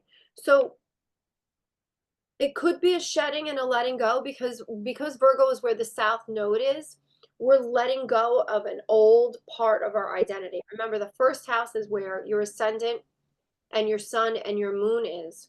And so really it's like being given a gift, but having to renovate first. Like if you all of a sudden got a call and you found out that a relative had given you a house and you go to the house and it's filled with all of their belongings and 6 layers of wallpaper. You want to move in, but you have to clear everything out and you have to scrape all that wallpaper off. Is it easy? No, but it's 100% worth it because you're letting go, letting go, letting go. And with the South Node doing a lunar eclipse, remember, lunar eclipse is a full moon. It's when we let go. It's major moments of clarity and illumination. Remember, the moon is never brighter than on a full moon. And that's where your natal moon is. So you're having a lunar return on a lunar eclipse full moon in Virgo. And this is the first lunar eclipse full moon for the next 18 months. So there may be massive epiphanies in the next week or two activated by the eclipse in your first house. Remember, first house is your identity, the identity you're showing the world. Does that resonate? Are you starting to feel the need to make some massive changes? Yes, yeah, no, definitely. It's yeah. Yes, I feel it, and I about to make decisions regarding my profession, maybe a new job, stuff like that. Perfect. So that is astrologically supported, those feelings, those emotions. You also have Black Moon Lilith on in your 7th house of Pisces, and that will also be activated by the eclipses in the next 18 months. Who is Black Moon Lilith? Black Moon Lilith is a divine feminine warrior goddess that is a tremendous amount of courage. And that kind of courage is going to bring you into the next phase of your life. And so I want you to feel bold and brave. Let's just talk for a moment about your Aries house, because this is where Venus is in retrograde. This is where Mercury is in retrograde. And this is where your Chiron return is, and this is where your Jupiter is, and this is where your Pallas is. This house is going to be evaluated, but with Palace there, you're going to be strategic about any changes that need to take place. Remember, that's any investments that you have, right? 8th house is taboo subjects, sex, death, taxes, like the money that you have to pay the IRS on April 15th, the money that you get back from the IRS on April 15th. Maybe traditionally you spent your tax refund one way. With an eclipse or with retrogrades in Aries and this last eclipse in Aries, you may want to do something completely different. You may want to take an extension this year. You've never taken an extension before. You may want to take an extension. Something is going to change in your 8th house themes. Does that resonate? Oh, yes. Sorry. That, that maybe it's not, during this time, maybe it's not, maybe a great idea to make changes in the finance and investments. That's what you mean? So the 8th house is investments and retirement account and taxes. And with Aries ruling your 8th house, that is where the retrogrades are. So Mercury is going to be stationing retrograde there. Venus is in retrograde there right now. We have 18 months of eclipses for the last 18 months. And we have our last eclipse there is on March 29th. And so this is the time to look and observe and pause and make sure that everything you're doing in the 8th house is what you really truly want to be doing. Does that resonate? Okay. Okay, I got it. You've always done it that way doesn't mean you have to do it this way. We're going to pause and really look within. Okay. Thank you so much. Sorry. Thank you. Thank Thank you. you. Thank you. Amber, do I have Amber with me? Yes, I'm here. Hi, Amber. How are you? Okay, Thank you for being here. Let me pull up your chart. I know I have you saved. thank you. Now I'm going to say, if there's anyone on the call who has had their chart read, I value your time. I'm absolutely going to go long tonight. So if you want to hop off, I respect your choice. Thank you for coming. Thank you for being here. Amber, Amber, Amber. I have you in my software. I'm absolutely going to find you soon. Amber. August 10th, Amber? Yep. Gotcha. Thank you for your patience. I do have a lot of charts in my software, so I truly appreciate your patience while I pulled that up. I'm going to click on planet and asteroids, and I'm going to choose all of the asteroids because I like as many details as possible. And your ascendant is in 28 degrees of Cancer. Here you are. Cancer ascendants feel deeply. Cancer ascendants are empaths. Cancer is ruled by the moon, and moon is emotions. So we may embody different zodiac sign, different personalities every 2.5 days. When we have our Cancer ascendant, we like to take care of other people. We like to nurture other people. And I see that you have Ceres. Ceres is our asteroid of nurturing. Ceres, cereal, feeding other people, caring for other people, harvest. Does that resonate? Yeah. Yes. And right now we have Venus in retrograde and soon Mercury in retrograde in Aries. Now, even though your Aries is an empty house, it is still a powerful, powerful eclipse. See, Aries is ruling your 10th house of career. This is where eclipses were for the last 18 months. Our last eclipse is going to be on March 29th. And this is where Venus is in retrograde, and this is where Mercury is going to be in retrograde shortly. We're going to also be having a Cazimi in retrograde. Now, our sun is going to begin his transit. He's going to leave Pisces on the 19th of March and move into Aries on the 20th of March. And then sun is going to be chasing down Venus, moving backwards in Aries, and then Mercury moving backwards in Aries. Right now, Mercury is at 4 degrees of Aries, and Jupiter and Venus is at 10 degrees of Aries. They're going to be moving backwards. They're going to be bumping into each other. Mercury and Venus are going to be at the same degree in Aries, and then they're going to Cazimi. Cazimi is when the sun and Venus is at the same degree in Aries. That's a Venus cazimi. And when Mercury is with the sun in the same degree, it's Mercury cazimi. It's called cazimi is in the heart of the sun. So you're going to have this house activated with the eclipse, with Venus retrograde, with Mercury retrograde, and Venus and Mercury cazimi. 10th house is your house of career. It could also be like a volunteer position or a position in the family, or like everybody comes to you. Does that resonate with you, Amber? Yes, yes, it does.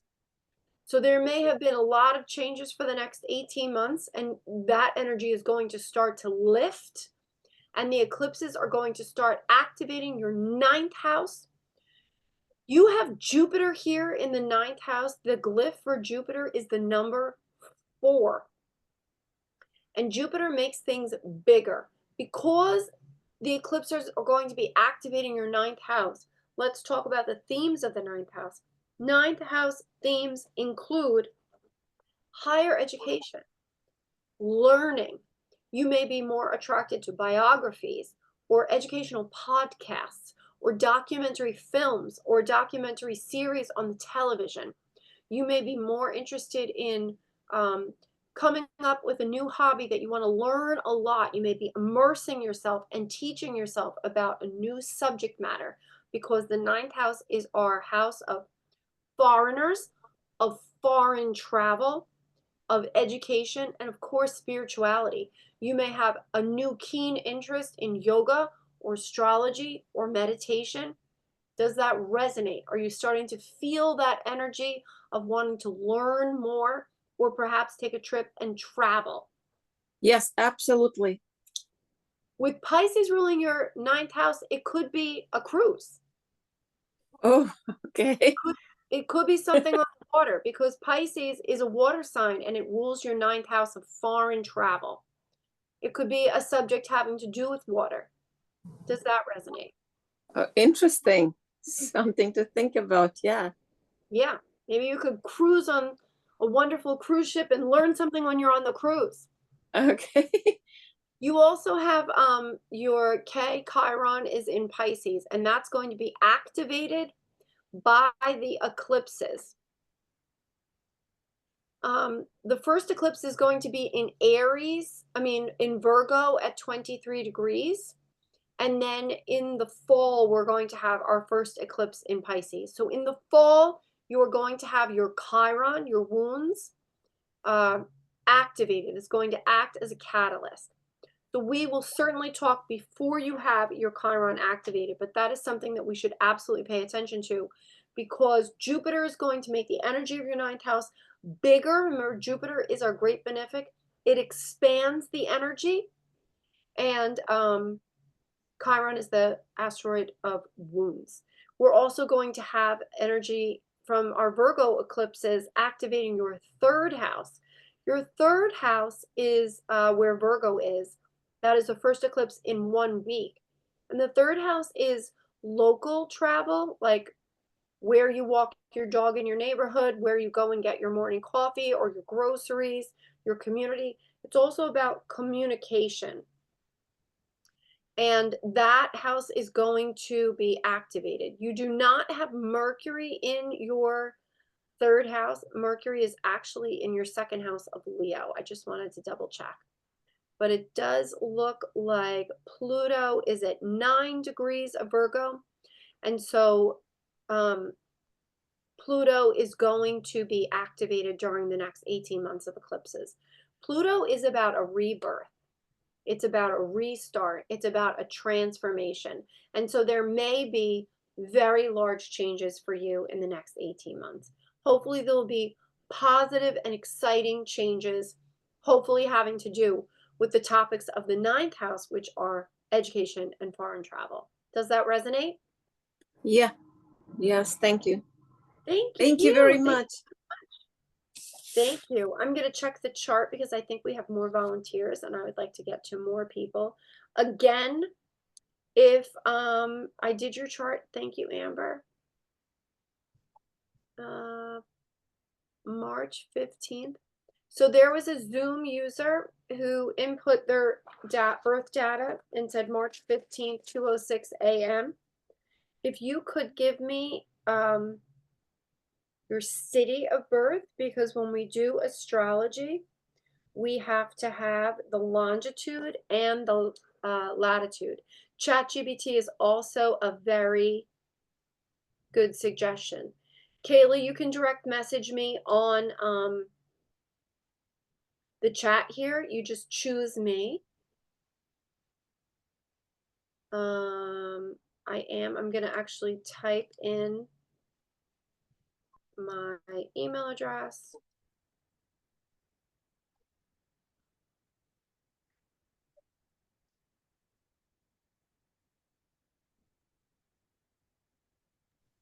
Hey, I want to make sure you got my name written down by any This is chance. Kayla.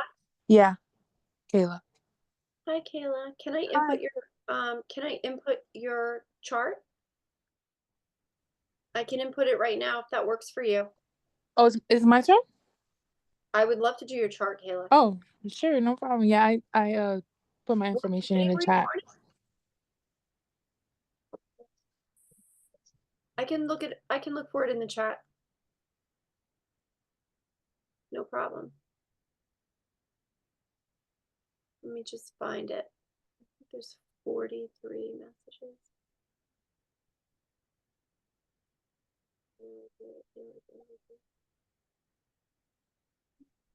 There you are. Thank you. That's exactly where I was born. We were born in the same place. And thank you for typing out the month. That's very helpful. You're welcome.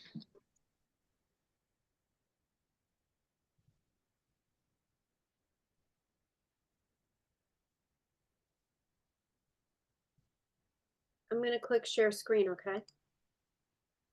Can you see my screen, Kayla? Yes. Fantastic. I'm going to choose all the asteroids because I like to have as much information as possible.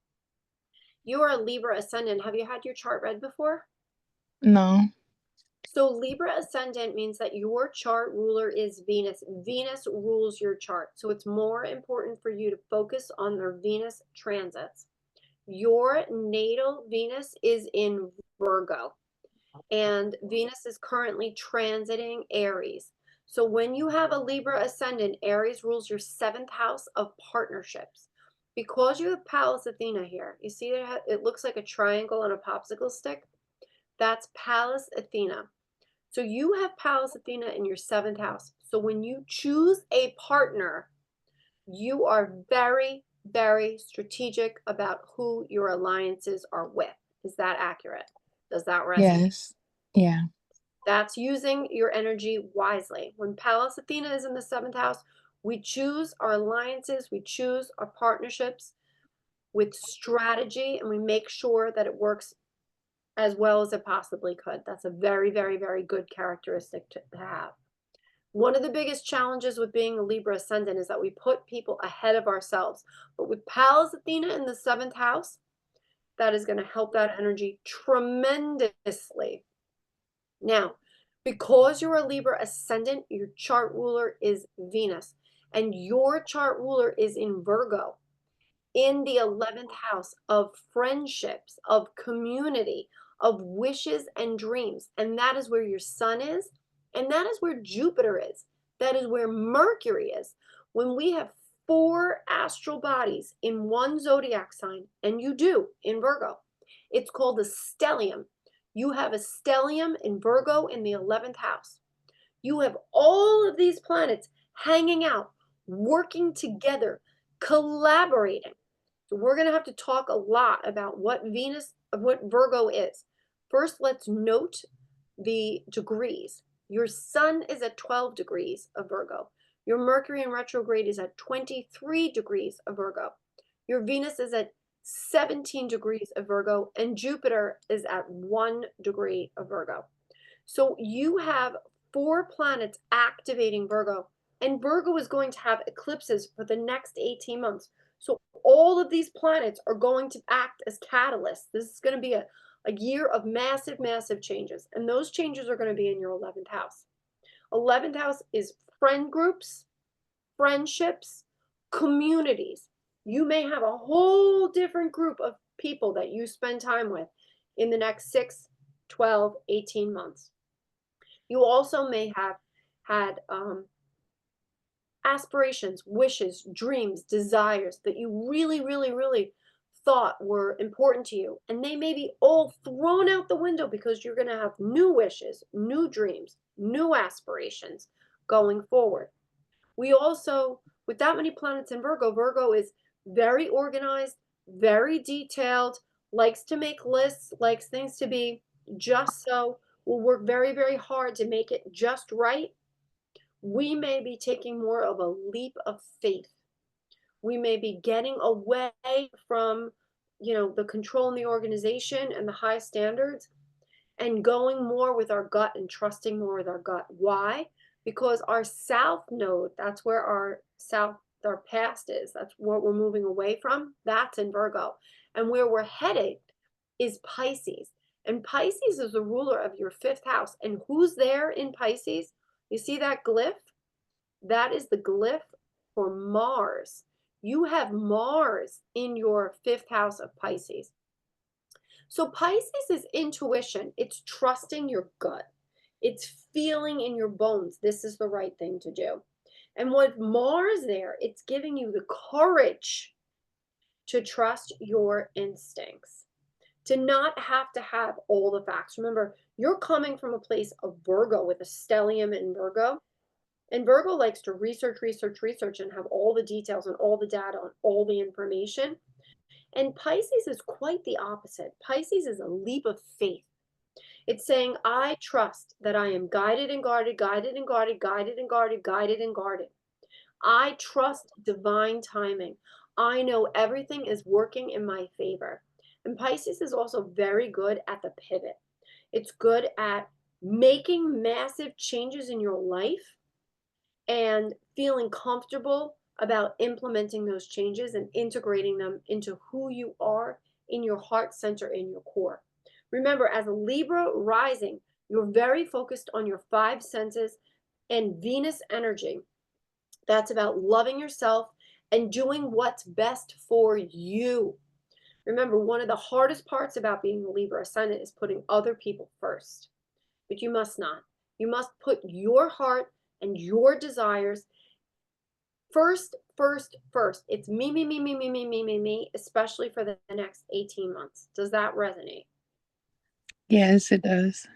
And it may be a very, very big change, and you may change your friend groups, you may change your community because of that, but you are being guided and guarded, and you need to have the courage to make those changes and implement those changes, because what you're feeling, what your gut is telling you is 1,000% correct.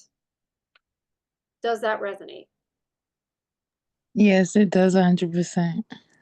Good. Now, you have Venus in retrograde in Aries, and so you may have an ex come back into your life or contact you or want closure. You may have friends from the past come back in and want to hang out. You may be revisiting old memories. When Venus, as your chart ruler, is in retrograde in Aries in your 7th house, you may have people re-enter your life. Does that resonate? Yeah. Trust your gut. They're not in your life for a reason. You need to do what's best for you. And with House Athena there, you need to be strategic. Remember, when Venus is in retrograde, anything we start may unwind at the end of that retrograde. And Venus is only in retrograde for 40 days. So if somebody comes back into your life and says, I really want to spend time with you, I'm going to think that through. And think it through until Venus is done with this retrograde.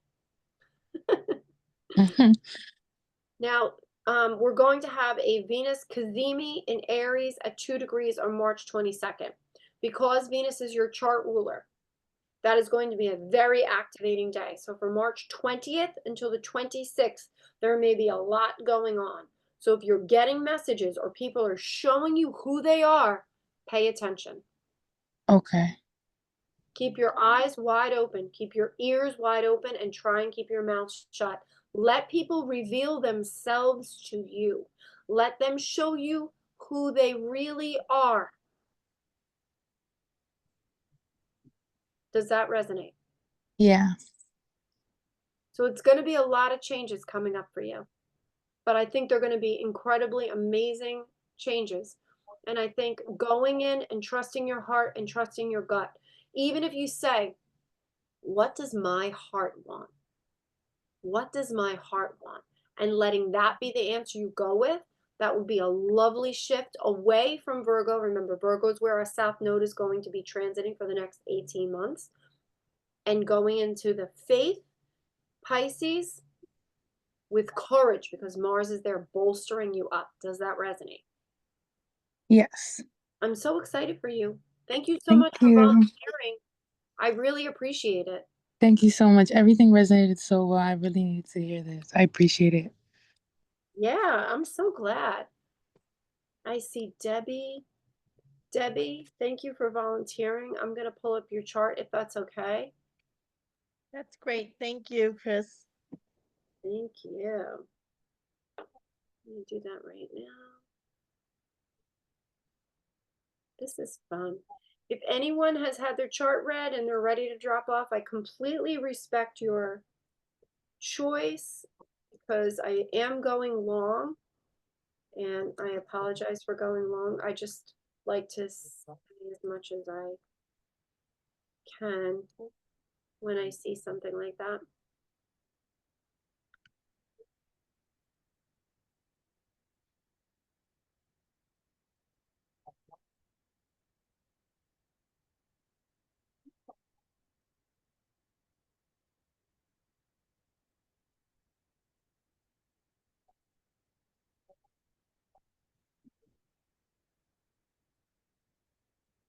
I'm inputting the data.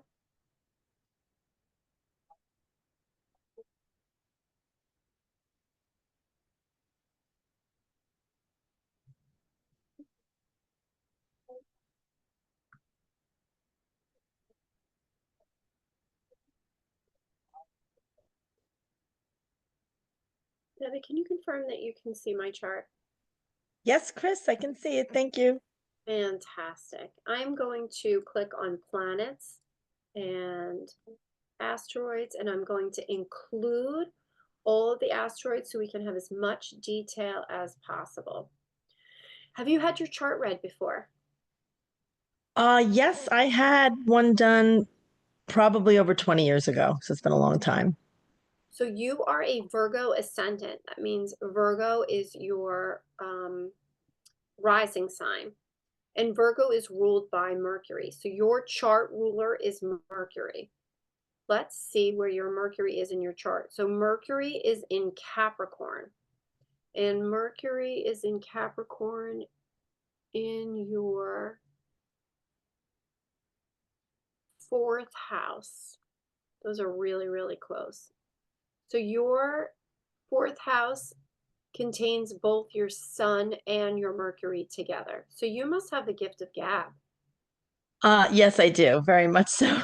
Thank So you. you must be able to talk to everybody. You must be able to talk to children. You must be able to talk to, the elderly. You must be able to talk to people of all walks of life. Definitely. That's wonderful. So with Virgo as your ascendant, that means we have our eclipses in Virgo and Pisces for the next 18 months. So you're walking into a period of massive, massive changes. The next 18 months are going to be a period of massive, massive changes. Excellent. Yeah, it's a good thing. It's a really, really good thing. And we're going to be integrating those changes beautifully. Your first eclipse is going to be in 1 week. We're going to have a lunar eclipse full moon on March 13th. And that is going to be in your 1st house. And that is going to kick off a new 18-month cycle of massive, massive changes. So we are going to be observing and integrating these massive changes and amping up our self-care. So with both your Sun and your Mercury together in your 4th house, this is these eclipses may be impacting your home and your home life. Are you considering renovating your home or moving houses in the next 18 months? I actually have been very eager to add some new decor and kind of take care of my home more than I have in 4 years since I moved in. It's an apartment. Yeah. Yeah. Well, that's fantastic. I think that's going to be really, really, really fun. And with your chart ruler, Mercury in the fourth house being activated by the eclipses, that feeling may be getting stronger and stronger and stronger and stronger and stronger. Right now, you have Mercury, your chart ruler, in Aries in the eighth house. The eighth house rules are taboo subjects. And that's sex, death, taxes. That's the money that we pay to the IRS. That's our retirement funds. That's our long-term plans. They're things that we don't typically talk about. But everybody has an eighth house and everybody has those subjects happening. And that is where Mercury's transiting right now. Mercury only goes retrograde for 3 weeks. So he's going to be moving forward through Aries and then backwards through Aries and then dipping back into Pisces. Why is this important? Because your Chiron is in Pisces. So both Mercury and Venus went past your Chiron through Pisces, went into Aries, and is now coming back over there. So you may have a little hiccup. You may feel a little wounded while that energy is happening. That retrograde, because it is going over your seventh house, you also may be having someone from the past come back and revisit you. There may be changes in your partnerships because the eclipses are going to be hitting Pisces, and because Venus is going to be retrograding back into Pisces, Mercury is going to be retrograding back into Pisces. And those people from the past may be coming in through April, and because you're having eclipses, there may be new partnerships happening for you in the next 18 months. Those could be work relationships, those could be friendships, they certainly could be romance. Does that resonate? Yes, I'm about to get myself geared up to go out for romance again, so that's good. And So the remind me. eclipses are definitely bolstering that energy. Oh, excellent. Yeah, that I want to get into focusing on that in the next, couple of weeks. Question for you again, what does the seventh house rule again? Seventh house is marriage, partnerships, romantic partnerships, one-on-one relationships, like a collaborative effort with someone that you work with, someone that you're going into business with. It could be a committed relationship or an engagement or marriage. Fantastic. And that is where the eclipses will be hitting from now for the next 18 months. Great. And then getting back to Chiron and the woundedness and the little hiccup, is that the entire 18 months I'm going to feel that, or like currently, No. like in the retrograde? No, only during the retrograde. Chiron is at 14 degrees of Pisces. So whenever we have something transiting 14 degrees of Pisces, like today, if you look here on the left-hand side, Yep. Sun is in Pisces at 16 degrees. So 2 days ago, you may have felt a little low. Maybe yesterday you felt a little low, a little depressed and not knowing why. Been like, I'm so down. I don't know what's going on. Sun is literally activating your Chiron, your wounds. Okay. I definitely felt that even into this morning, and then I started feeling better today. Because Sun is getting away from your Chiron. So anytime the Sun is sitting on or another planet is transiting over Chiron, we may feel wounded and be like, I don't know why. It's not you, it's the planets. It's not you, it's the planets. It's not you, it's the planets. Very important to know where all of our positions are so that we can identify, where is this coming from? Everything's good in my life. Why do I feel this way? It's always the planets. Great. Yeah, I have clients that come to me and say, why do I feel this way all the time? I'm always happy to check your chart and tell you exactly why it's happening. Thank you. Yeah, thank you. I'm so excited. This is going to be an exciting time for you. First house eclipse, seventh house eclipse, there's going to be massive, massive, massive changes. And because your chart ruler is in the fourth house, you may feel those changes in your home. Who else is there? Juno.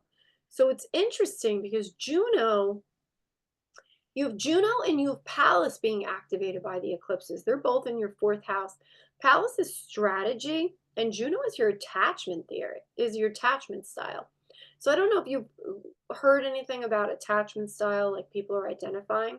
So your attachment style is Juno. It's like, it looks like a little bottle brush here next to your sun in the 4th house.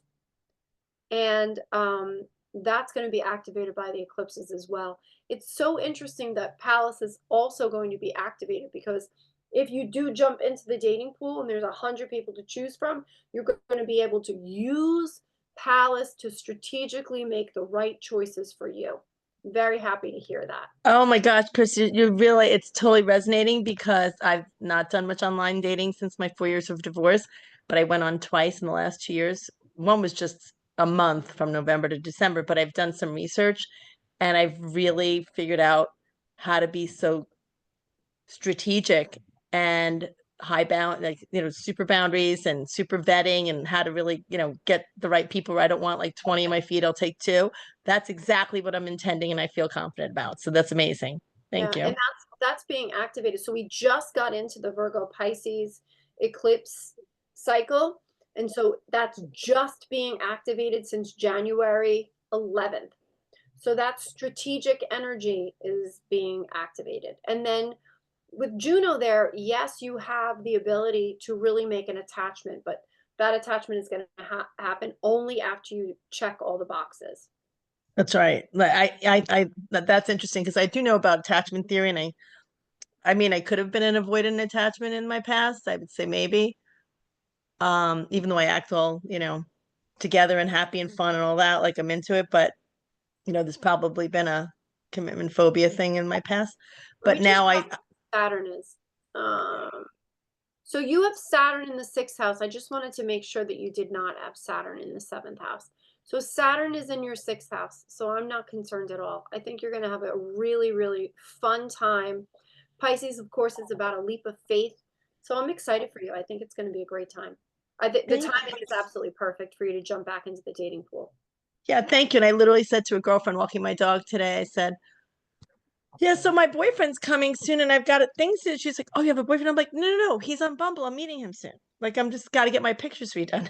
100%. It's literally happening, and it's all happening because of the eclipses. I'm excited. So happy. Thank you, Chris. Thank you. Thanks for volunteering. I really appreciate it. Thank you for having us. I'm happy. Okay, Georgia. I see Georgia. Is Georgia here?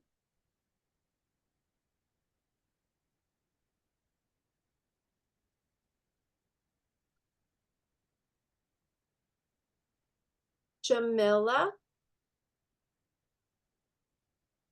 Is Jamila here?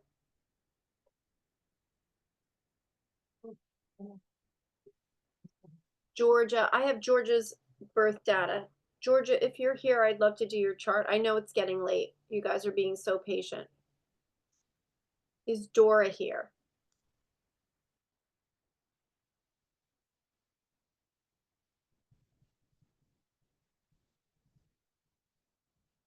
Hi, Dora.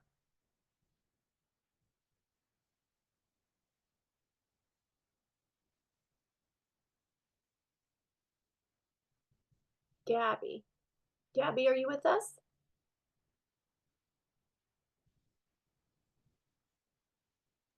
Yeah, I'm here. Hi, Chris. Hi. Can I do your chart, Gabby? Sure. I texted to you in the chat. Perfect. Are you October 5th?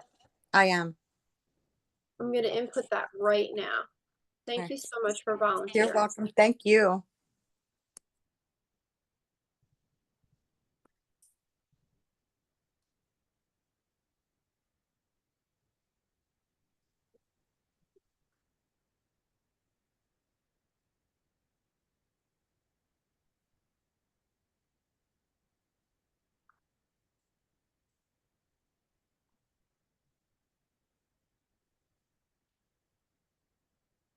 Got it. Gabby, I'm going to click share screen. Okay. Can you confirm that you can see my screen, please? I can. I don't know what everything means, but I could see it. Fantastic. All right, I'm going to just include all of the asteroids. Okay.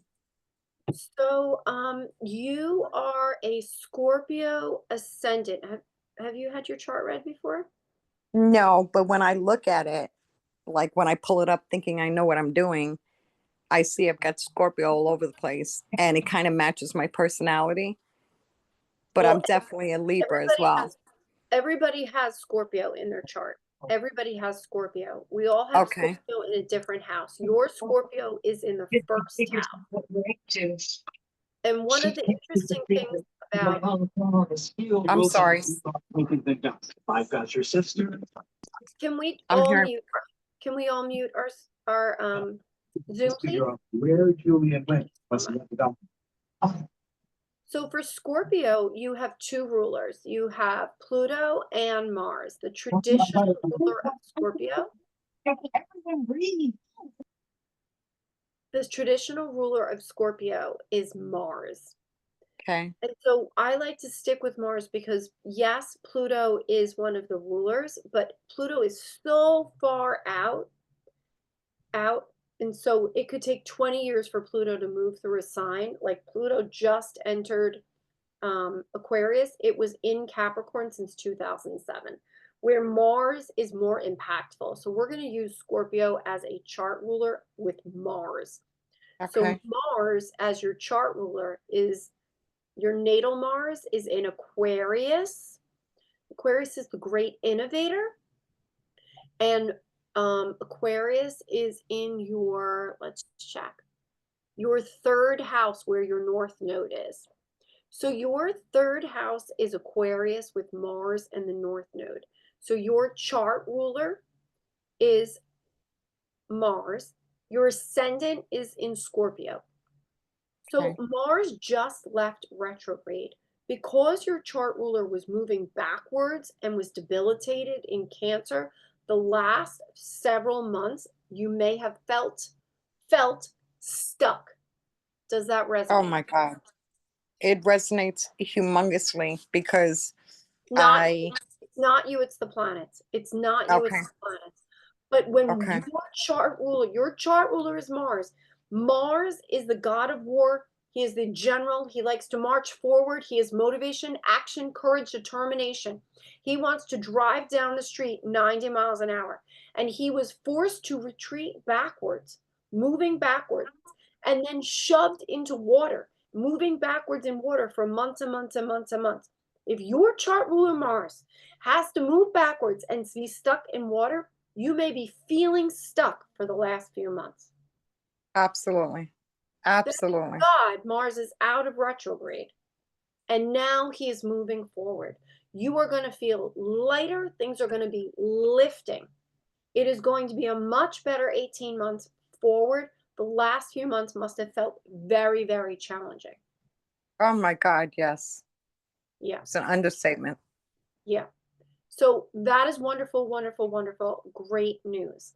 So now that that is lifting and you are feeling better in that aspect, let's identify where you have Aries. So your Aries here, you have your Chiron return happening right now in Aries. One of the other big challenges when we're going through our Chiron return and your Chiron is at 11 degrees and your Chiron was in retro, you may have been feeling wounded because Chiron is the asteroid of wounds. And that is starting to get a little bit better because Chiron right now is at 20 degrees Aries. But I would say about a year and a half ago, you might have been feeling wounded. And you That have resonates. you have your moon in Aries, and so you may have been feeling like your feelings were being hurt. I felt like I was being punished by the universe. Yeah. It was that powerful. Yeah. So Chiron is, you won't have another Chiron return for decades and decades and decades. Awesome.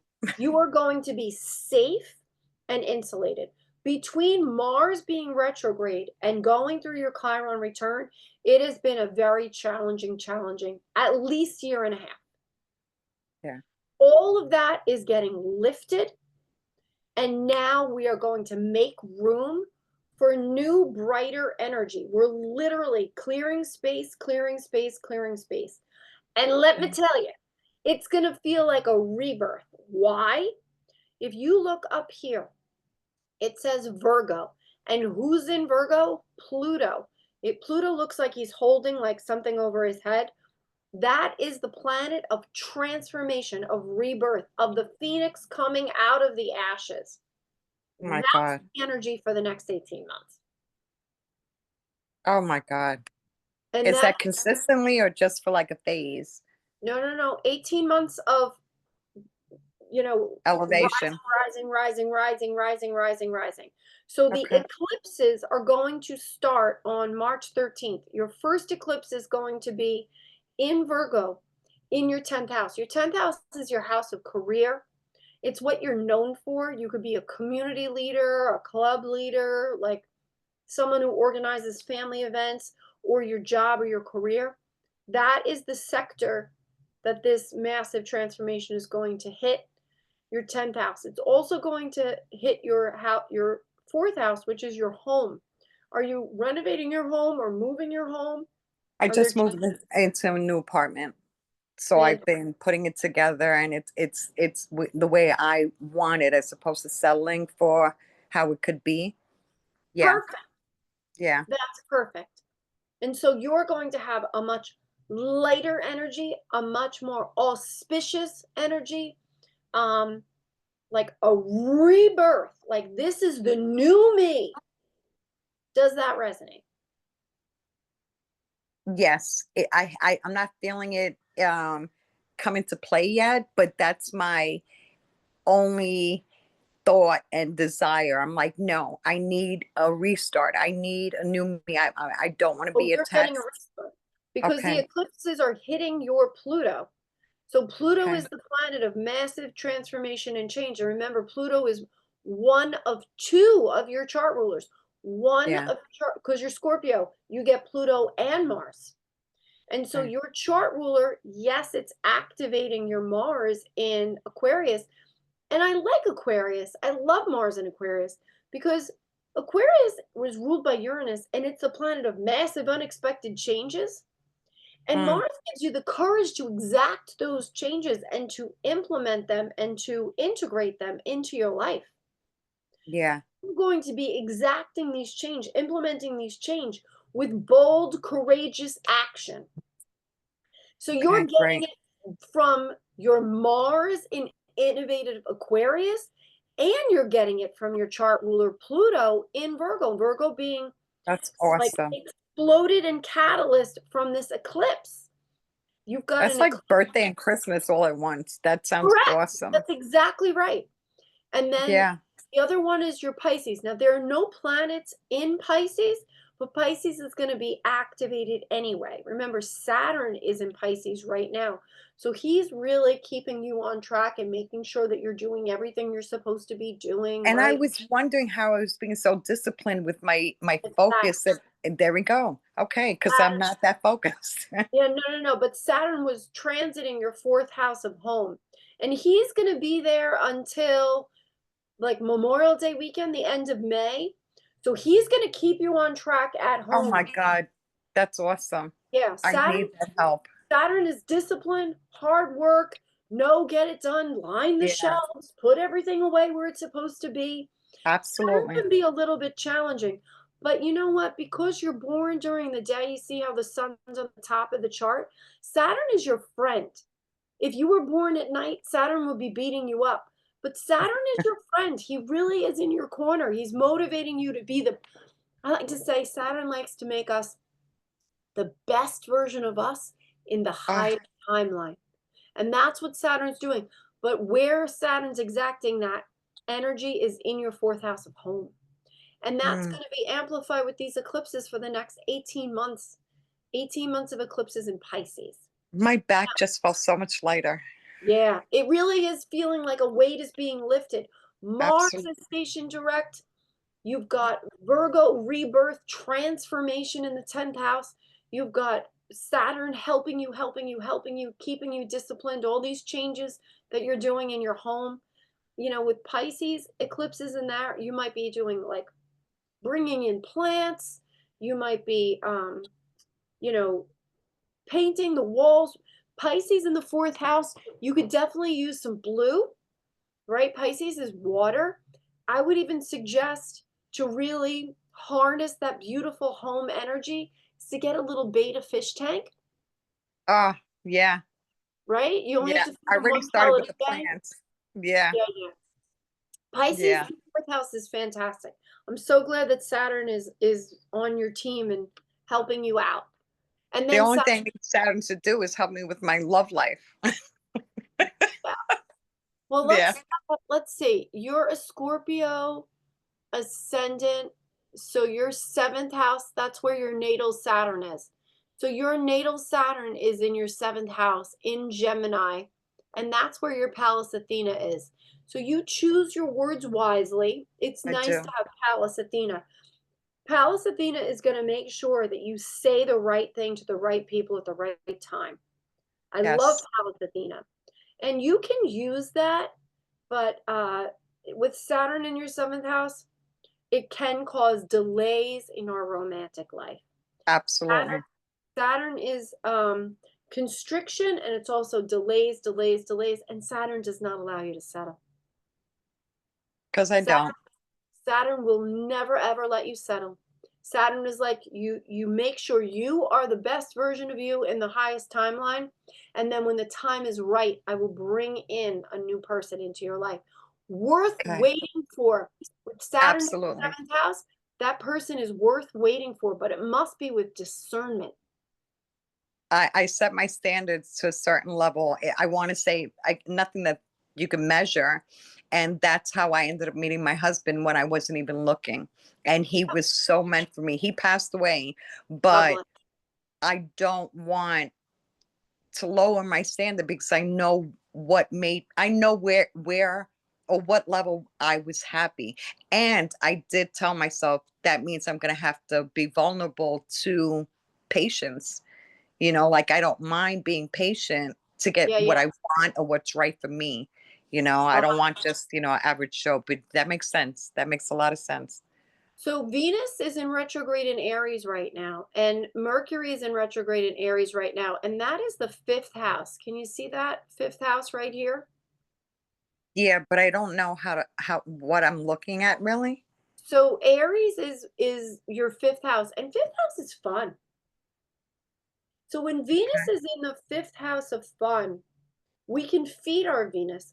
We can, when I say feed our Venus, we can eat delicious food, listen to your favorite songs, dance in the kitchen, right? Get all dressed up just to go to the supermarket. Absolutely. Venus in the fifth house is really all of our favorite like smells, bringing the flowers in. And now with springtime is taking lots of walks and enjoying yourself. And it's so important to go back and I try to do the five senses. What makes me happy that I like to smell in the house? What makes me happy, and I go through that to remind myself, to bring it back to me so that I can share it in my energy, That's 100%. awesome.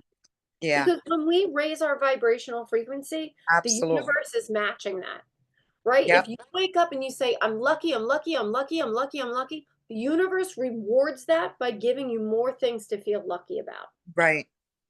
So feeding our Venus in that fifth house of fun, have as much fun as you possibly can. Absolutely. Because you can have that without being in a relationship. Yeah. Yeah. And then, of course, Venus is going to go retrograde, head back into Pisces, and then she's going to start moving forward. By the time Venus gets into Gemini in the late summer, you may have some fun this summer. You may have some romance this summer. I'll let you know. All right. Thank you for being here. Thank you, Chris. That was an awesome reading, and I hope everybody got the same joy that I got. Thank you so much. Thank you for being here, everyone. We're out of time. I'm so sorry that I went long. If you were not able to get a reading tonight, please email me. I'm going to put my email back in the chart, and I can email you a reading so that you don't miss out. I'm sorry not to be able to do everyone live, but we did run out of time. My email address is cmn3 sl4@gmail.com. I am going to send the recording, and I'm going to see you next time. Thank you so much for being here. I hope you learned about our eclipses, about Venus in retrograde, about Mercury in retrograde, and I wish everyone much abundance and a super fun eclipse season. Till next time, bye.